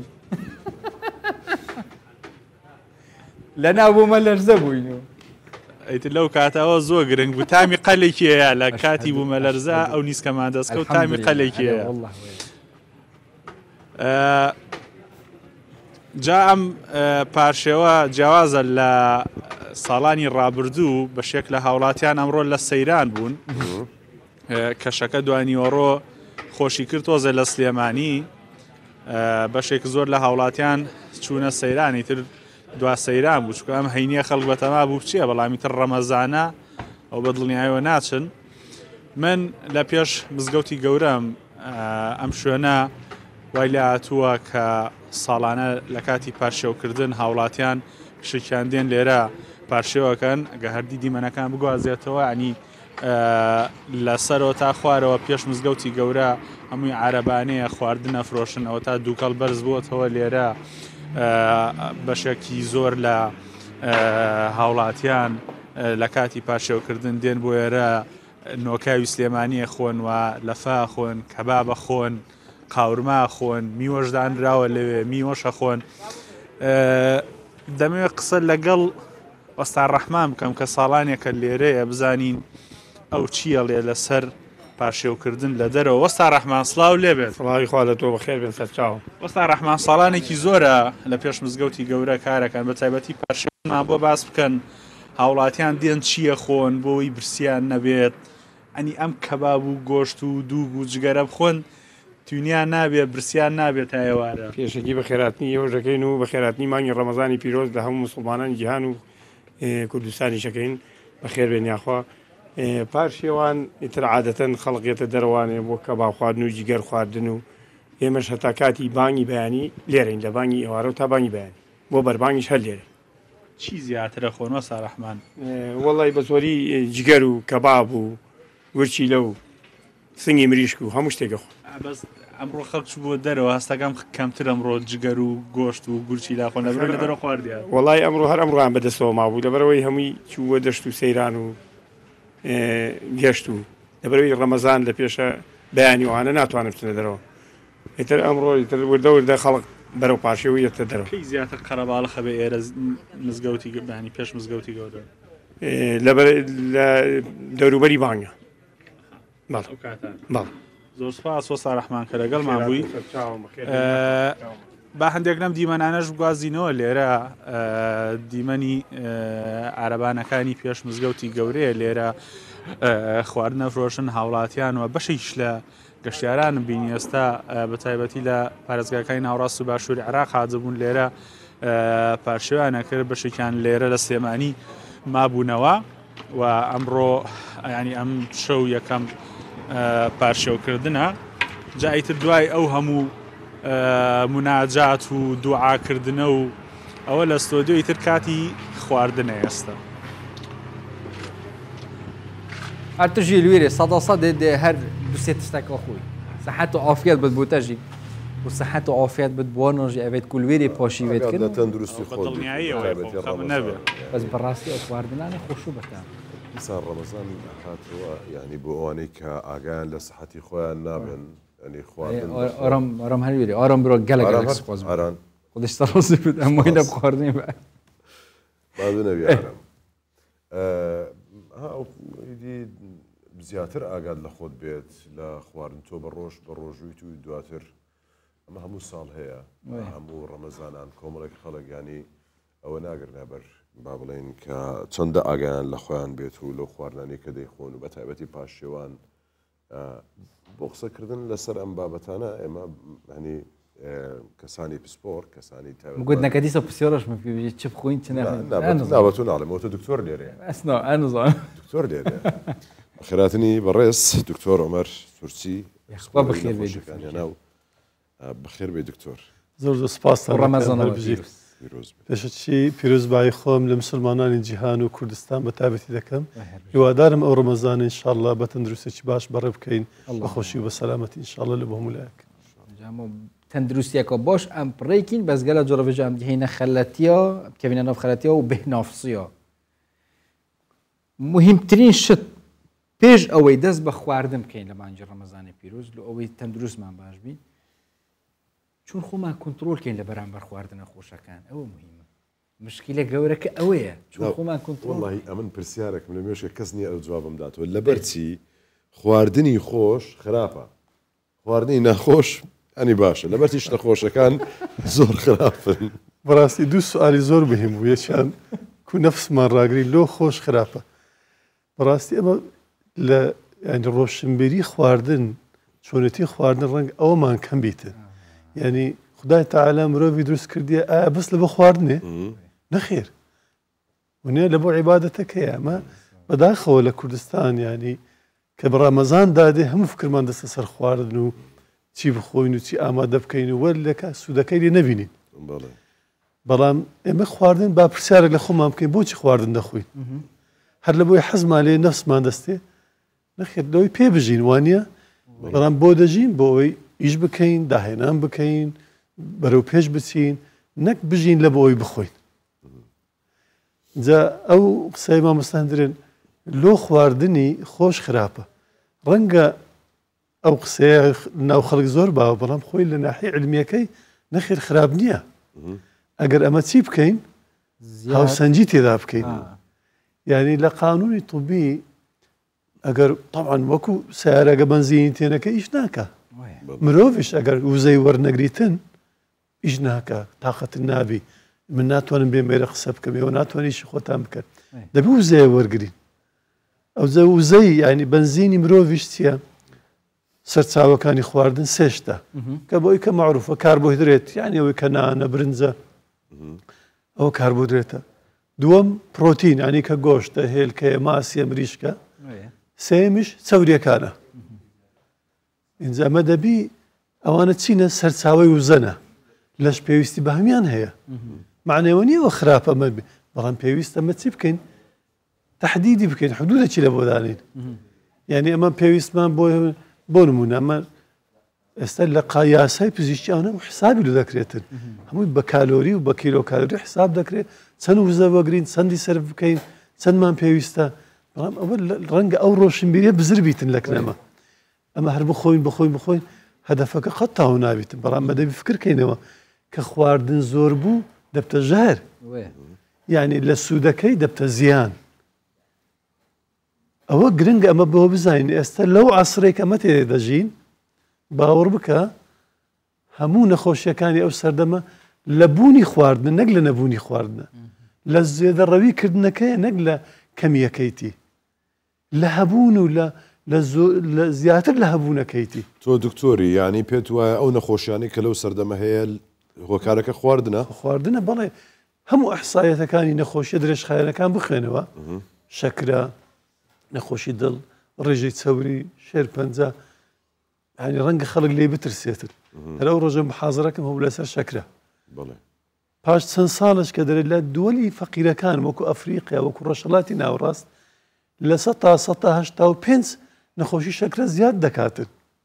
پاش چەند ساڵش کە پاش 15 ساڵیت کە هەر لە زیادبووندایە لەوەتەی من تەڵەبەمە لە کولیەتۆ پێش 35 ساڵ لەوە پێش هەر دەرێ شەکرە زیاد دەبی پاڵەپەستۆی خوێن زیاد دەبی نەخۆشی زەخت نەخۆشی دڵ مردن بە شێرپەنجە هەمووی چەند دنیا پێش دەکەویتە سەبەب سەبەبەکە چییە؟ نەبوونی ڕۆشنبیری تەندروستیە خۆی مرۆڤ ئێستا قسەک هەیە دەرێت و چی لە چی پێکاتی لەوەی کە دەیخۆی و دەوەی کە دەیخۆیەوە ئەوە پێکاتی لەش دروست دەکاتن ئەگەر پێکاتەکە بە شێوەیەکی ناڕێک دروست بیتن تاوانەوە نەخۆشیەکان دروست دەبیتن بە زۆری پەیوەندی بەوەیدا هەیە بەڵام شتێکی تریش هەیە کە پێی دەڵێن جینات ئەوە ناو کرۆمۆسۆمدا هەیە ئەو کلیلەکە کە کۆنتترۆلی هەندێک نەخۆشی دەکاتن بەڵام ئەوانیش بە خواردنەکان دەگۆڕێن کەواتە ئێمە پێویستەمە بزانین بیر بکەینەوە خواردن خۆش قەیدنە بیخۆ بەڵام کەم بیخۆ ئەخە مشکلە ئەوەیە چۆن بتوانین کەم بخۆین دکتۆر خواردن خۆشە مەسەلەن ئەمن بە نمونە بینیمەوە لەسەر ناخۆش میوانە من دایکم وان لێرەن سبەی کفتە حازر دەکرێت کفتەی لای بادینانیش بچووکن ئەمن 12 چی نەخۆم وە نییە ئەی خۆشی ئەو خواردن لە چێ بچووکن بەخوای نییە هەولێ چۆن خۆم کۆنتترۆل کە مەسەلەن باش پێش ئەوەی دەست بە کفتە خواردنەکەی بکەم کفتەی بخۆی کفتەی بخۆی هەر یەک تامە یەک تامە جەماعەت بەخوای دەکفتەی مامۆستاشیبان ئەگەر چەندی کەمی بخۆی تامەکەی خۆشترە باوەڕ بکە کە زۆر دەخۆی دوایەوە پەشیمان دەبیەوە ئازاری گەدەت هەر کەس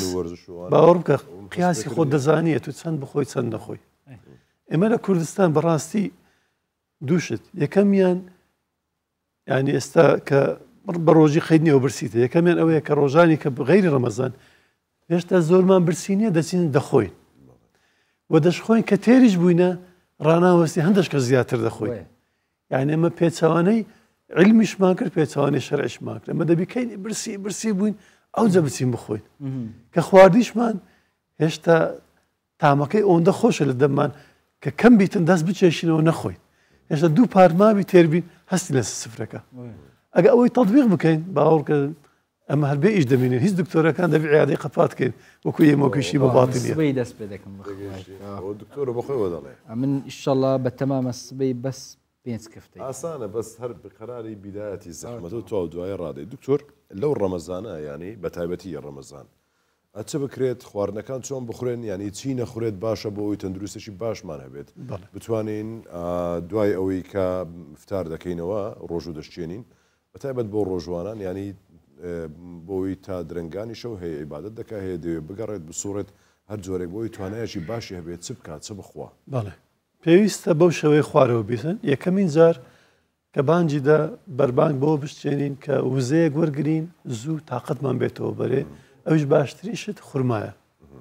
یعنی خورما یەک لەو میوانەیە کە پڕە لە وزە تاقەیت داتن پڕ لە کانزا پڕ لە ڤیتامین پڕ لە ڕیشاڵ هەر خواردن ئەوە نیە هەر وزەمان بداتی دەبی ڕیشاڵ و کانزا و ڤیتامینیش لەبیر نەکەیت دوای ئەوە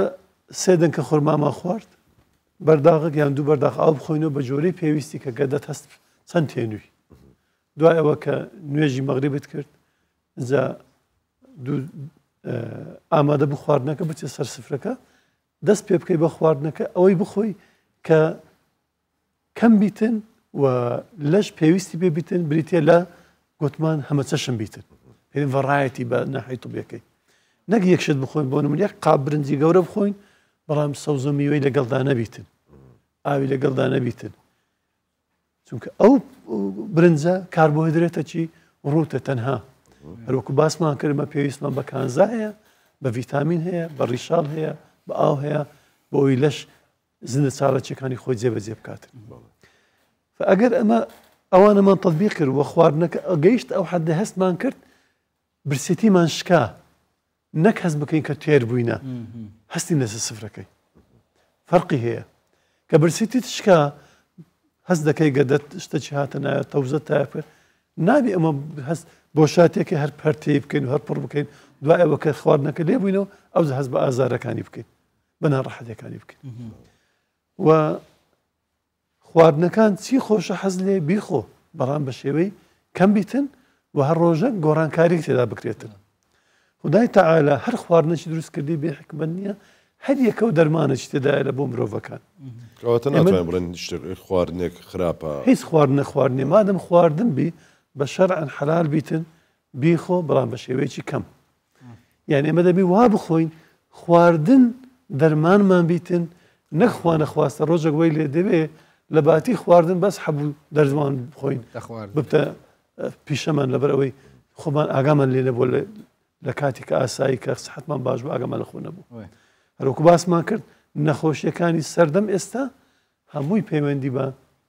خواردنەوە هەیە بە تایبەتی لە وڵاتانی پێی دەرێن لۆ ئینکەمە میدڵ ئینکەمە ئەوانەی کە وڵاتی هەژارن و تازە پێگەیشتون و ئاستی ڕۆشنبیریان تێدا کەمە ئەو ئەحسایەتانی باسم کرد بۆ نمونە نەخۆشی شەکرا بەرز دەبتەوە لە ئەمریکا بەڵام ڕێژەکەی زۆر کەم بەرز دەبتەوە ئاستی ڕۆشنبیری تەندروستی لەوێ زۆر بەرزترە بەڵام بۆ نمونە لە ئەفریقا دەڵێ کە لە 20 ساڵی دابێ یەکجار زۆر بەرز دەبتەوە ڕێژەی شەکرە قەڵەوی ئەوان لەبیر نەکەین کە ئەمە کە خواردن زۆر دەخۆین کێشی لەش زیاد دەکاتن کێشی لەشیش هەوێنەکە هەموو نەخۆشیەکانی لێ دروست دەبیتن بۆ نمونە کێشی لەشی ئاسایی بەژنە چەند دەبرێ مامۆستا شبان ماشەڵڵا ئەوڕۆ زۆر کەشخەبوو بەرشیتکێ پیتەکیازی درێژ لێ ئەگەر بێ 170 بیتن بەژنت 170 دەبی 70 کیلۆبی ئەگە بەژنت 170 سانتیمەتر بی سەتەکەی لێ دەربینە ئەتو 70 کیلۆ حەقتەیە وەزنی خۆت قەیدی نییە لەوە زیاتر دەست پێ دەکات نەخۆشیەکان بەڵام ئەگەر ماسوولکە بێت کێشەی بابەتێکی دیکەیە ئەو قسەیە زۆر مهمە چونکە ئەم لەبەر مادام با من پرسیارش بکەم ئێستا ئەمن 185 بەڵام 95 کیلۆ ئەوزە لێرە ماسوولکە وەکو کارگەیەک وایە وزە دەسووتێنیتر یعنی ئەگەر ئەوە کەسێک بۆ نمونە لە ڕوو لاوازە ماسوولکەی زەعیفە چەوری هەیە ڕەنگە نەخۆشی زیاتر ڕووی تێ دەکاتن چونکە جێیەک نییە ئەو خواردنە لێ بسووتێتن ڕێژی شەکری زیاتر دەبیتن ڕێژی چەوری زیاتر دەبیتن بەڵام کەسێک کە وەرزش دەکاتن ئەو ماسوولکەی بەهێز دەکاتن ماسوولکە وەکو خانەکە چییە وزەکان دەسووتێنیتن سەرفی دەکاتن بۆ نمونە ئەمە کەسێک شەکرە هەیە پێدەن بڕۆ وەرزش بکە وەرزش بۆ نیە کەشی دابەزێنی ماسوولکەی بەهێز بکاتن لە ئەو ماسوولکەیە حتا لە کاتی نووسنیش شەکرەکەی زیاتر دەسووتێنیتن کەسێک بۆ نمونە پیرە بە ساڵات چووە وەرزش ناکە دەبینی خواردنی کەمتر پێدەخورێتن هەرزی تازاتر لە ڕوولاواز و زەعیف دەفتەوە چکە لۆ ماسوولکە نییە خواردنەکەی بسووتێنیتن شەهیەی بکاتەوە هاوار بکە برێ خواردن بۆ بێتن لەبەر ئەوە ماسوولکە زۆر مهمە بەهێز بکرێتن لەگەڵ چەند تەمەند زیاد دەکاتن گۆڕانکاریەک بەسەر ماسوولکەدا لە پێدێن سارکۆپینیە ینی ماسوولکە ڕموور دەکات کوڕش دەبتەوە زەعیف دەبی تەنها ڕێگە بۆی ئەمە ڕێگە لەو شتە بگرین ماسوولکەی بەهێزکەین وەرزشە تامە وەرزشیش مامۆستاندرێن ڕەنگە وەرزشوان بیت زۆر باشتر دەزانی زۆرەها وەرزش هەیە وەرزش هەیە بۆ نمونە بەس وزە بسووتێنی چەورەکەت بتاوێنێەوە وەرزشمان هەیە ماسوولکەی بەهێزکەی وەرزشمان هێسک بەهێزکەی وەرزشمان هەیە تێندنەکان و جوگەکان خاو بکەیتەوە ئەوانە هەمووی پێویستن دکتۆر سەرمەسەلا ڤەخواردنە ئاوێ و خواردنە خواردنی مەسەڵەن بێژن وەکی تو تهنی بی ئاوێ ڤەخوی وێگۆفکیە خراپە بەری تو تهنی بی ئاوێ ڤەخو بۆ خواردنێژی هەمان یاسا هەیە جا نزانم کە یاسایە درستەوە مەسەڵەن تا کە برسیمان بوو تا وەختە ژانە سەر بگری ئەوجا خواردن بخۆین یان پێش ئەوەی تووشی ئەو حاڵەتان نەبین خواردنەوەیان هەبی و ئەوەش مەسەڵەن هەتا لە کاتی بە ڕۆژبوون و کاتەکانی تریش پێویستە چەند ژەممان هەبێ بەڕاستی هەر کاتێک ویستمان شتێک بخۆینیان دەبێ سعات ئەوەندە وەڵڵا بە ئەوەی بخۆم پرسیارەکە دوو لایەنە بەڕاستی زۆر مهم ئەو پرسیارە یەکەمیان کەینین بخۆین و بخۆینەوە کە زۆر برسیبی زۆر تێنی بین یان طبعا هەموو شتێک مام ناوەندی دەبی هەروەکو باسم کرد ئەگەر تێربووی خواردنت یان بێتە پێش ڕەنگە بە قێز و بێ زۆدەی خۆی چکە مایدە تێرە بەڵام کە زۆریش برسیبی بکەوێ گۆڕە ژانە سەربگری بێت تاقەت بی ئەو کاتش زەحمەتە لە کاتی مام ناوەندی بەڵام ئەوە لە غەیری ڕەمەزانەمە باس دەکەیت طبعا لە کە بە ڕەمەزانە تو تقریبا 15-16 ساعتیت ناخۆی برسیتە حەز دەکەی خواردنە بخۆی بەڵام ئەمە هەر ڕەمەزان نییە ئەمە دەمێ سیستەمی خواردنەکەمان ڕێک بخین هەموو کاتەکان لەبەر ئەوە نەک خۆت زۆر برسی بکەی بەو کاتێنێک کە تووشی ژانە سەربی و شەکرت بێتە خوارێ و هیچ پێ نەکرێ ڕەنگە نتوانی سیاقەت بکەی ڕەنتوانی ئیش بکەی نتوانی لەگەر کەسی بەرامبەرت قسە بکەی چووکە زۆر برسیبی کاتی کۆلەمین مادەکەی لە ناو ڕژ دەڕژێتە ناو خوێنەوە ڕەنگە بە شەڕ بی لەگەر بەرامبەرەکەت نابی خۆ دوای لێ بکەی هەموو شتێک بەخێ خێش بەمانە دەبی مام ناوەنجی بیت بەڵام تام و چێش کەینی لە ئاوەکە وەردەگری کەین لە خواردن کە تێنوتە کە تێنون نەبی بە زۆر ئاو بخۆیت و ڕەنگە خوانەخواستە دڵت تێکەرچی و بڕچێتەوە دەبی مام ناوەنجی بیتر بەڵێ باشە دکتۆر بەنسبە دەوانەی کە نەخۆشیان هەیە بە تایبەتی شەکرە و زەخت لەم ڕەمەزانەدا ئەوانە چی بکەن ئامۆژگارێت بۆ ئەوانەوەیە کە بەڕۆژوو بن یاخود ئەگەر بەڕۆژوون دەتوانن بەڕۆژوو بن لە کاتی بەربانگدا چی بخۆن چی نەخۆن ئەوان چۆنە بەڵێ بەڕاستی ئەو پرسیارە زۆر دەکرێتن نان نەخۆشیەکان بەداخەوە کوردستانی ژێک لە وڵاتانەیە کە ڕۆژ بە ڕۆژ نەخۆشی شەکرە و نەخۆشی زەخت و دڵ و چەوری تێدا زیاد دەبیتن ئەوە زۆر پێویستە ڕوون بکرێتەوە بە شێوەیەکی وازح ئەمە ڕەمەزان محەتەکە لە بۆ چه محەتەکە لە بۆ وقایە خۆپاراستن هەر ئیجرئاتێک لاحی طبیەوە ئەگەر بۆ نمونە بە مرۆڤەکان دەڵێن وەرزش بکەن لەبەر چکە وەرزش بە علم ئیسپادی کردێت ئەگەر ئەوەندە تاقەیە سەرفکەی ئەوەندە کالۆری بستێنی شەرایینەکان دەبتەوە دڵت چوز دەبێتن خوێنبەرەکان خوێن دەگەین بووم هەمووی بە علم ئەوە ئیسپادی کردیە یعنی بە قیاسات قیاس کرایە خدای تەعالاش ئەو مرۆڤەی کە دروست کردیە کە ئەو مانگەی دانایە بە ڕۆژی بی دروستکەرەکە خۆی خدای تەعالا دەزانی پێویستی پێ ئەو مرۆڤە بۆ ئەوەی لەش پاک کاتەوە لەو ژەهراوی بوونە و لەو شتە زیادانێکە کە ڕۆژانە تێ کردیە لەبەر ئەو مانگە وەکو ڕیستارتێک دەبتەوە نوێبوونەوەی جسمە ئێمە دەبی وەکو سەیری مانجی ڕەمەزان کە وەکو مانگەکی وقایە خۆپاراستن بۆ توش نەبوون بە شەکرە توش نەبوون بە پاڵەپەستۆی خوێن بەرز بێتەوە توش نەبوون بە چاوریەکانمە بەرز بێتەوە یعنی مانگەکی وقایە لە بە ئەو کەسانی کە توش نەبوونە وهروە ئەو کەسانی کە تووشیش بوونە ئێمە کە دەڵێن بە ڕۆژوو بوون ئەوەندە ساعتەکە ناخۆین ئاو ناخۆین بەس بە مەرجەی کە لە کاتی فتارکردنەوە و لە کاتی پاشێ و زێدە ڕەوینەکەین ئەوانەیە کە تووشی زەختیش بوونە ڕەنگە پێویستیان بە کەمتر بە دەرمان هەبیتن و زۆر جاریش نەخۆ خۆ لە یاسای پزیشکی ئەوانەیە کە قەڵەون و تووشی شەکرە دەبن بەس ئەو پارێزی لە ڕەمەزان بیکەن بەردەوامیش بن لە 170 شەکرەکەیان نامینێتن ئێستا جملەک هەیەمە لە قانونی طبی پاس دەکەین پێدێنن ڕمیشن ئۆف دایابێتس ینی دایابیسەکەت ڕاگری بنویتن نەمینێتن ناڵێن چابیتەوە بێکجاری بتوانین کۆنتترۆلی بکەیت تەنها بەچە بە دووشت بە جوولە بە پارێزی لە خواردن ڕێکخستنی خواردنمە کەەوەش هەمووی لە ڕەمەزان تەطبیق دەبیتن کەواتە ئەوانەی کە زەختیان هەیە ئەگەر پێویستە پشکنینی خۆیان بکەن ئەگەر ئامری خۆی هەیە لە ماڵ زەختەکەی کۆنتترۆلە و حەبەکانیش خۆشبەختانە ئەوانەی حەبی زەخت دەخورێت هەموو یەک جەم یان دوو جەم کۆنتترۆلی زەختەکەی دەکات زۆر کەم هەیە زەخت یەکجار زۆر بەرزبی نیوەڕۆیەکەش پێویست بکاتن ئەگەر زەختەکەی کۆنتترۆلی بخواتن کەواتە ئەوانەی زەختیان هەیە زۆربیان دەتوانن پێ بن بەڵام بەو شەرتی ئاگیان لە خواردنیان بیتن و حەبەکانیشان لە کاتی فتاریان لە کاتی پاشی و حەبیان بخۆن گەلە ممنون بوو دکتۆر خودش تەڕازی بێت خودی خێرا بنوێست و گەلە خۆشحاڵ بین زۆر سپاس حاضر بینەوە پاشی باشەوێ خودش تەڕازی بێت سپاس بۆ زانیاریەکانت بژێ ئەم دیسە بینە وێڕەخی جۆر ڕەخی چەپێ جۆر ڕەخی ڕۆست جۆر نعمەتە خودێ ئەو باشە گەلەنینە مەسایەک لێرە هەبۆی ئەوزەر دەست پێ بکەم آخر مادەیتەوە وكرم. قصدەکە لەسەر مادەکە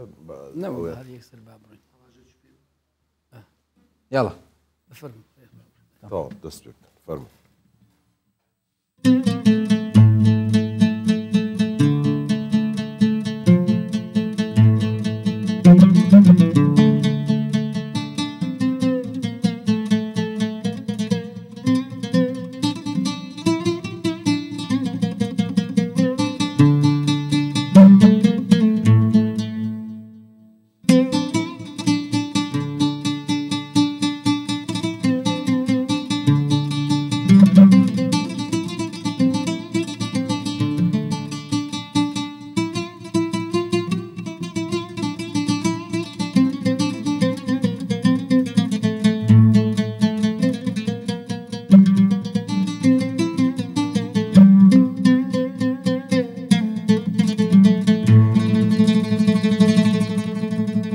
أمن شرمنده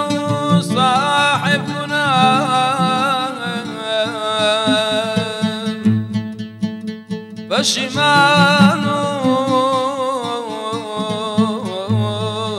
بشمانو زليل روسيا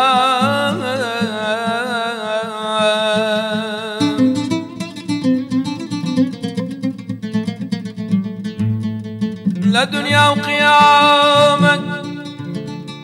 لدنيا وقيامك خد زاني أمتي توما غيري تو كزنيا بشتو بناه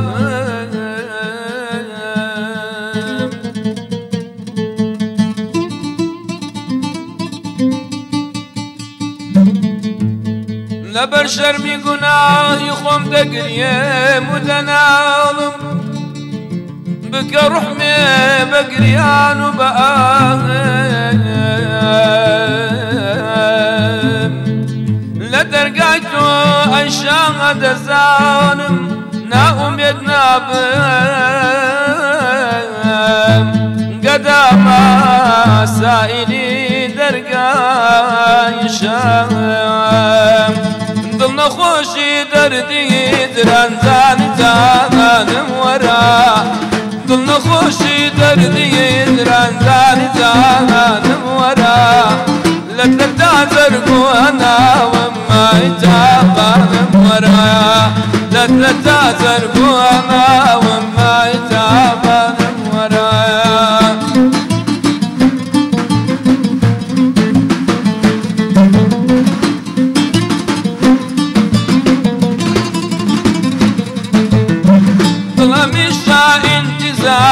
لطف إنعامي توا ضلها من شاء انتظاري لطف إنعامي توا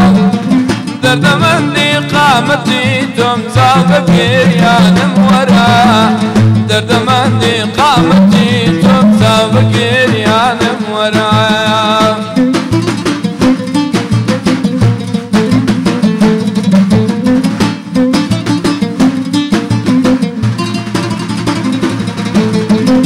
جانو دل بوتون ما وابر لها وحسرتا جانو دل بوتون ما وابر لها وحسرتا زينة برزو شوخروشا زاني زانان مورا زينة برزو شوخروشا زاني زانان مورا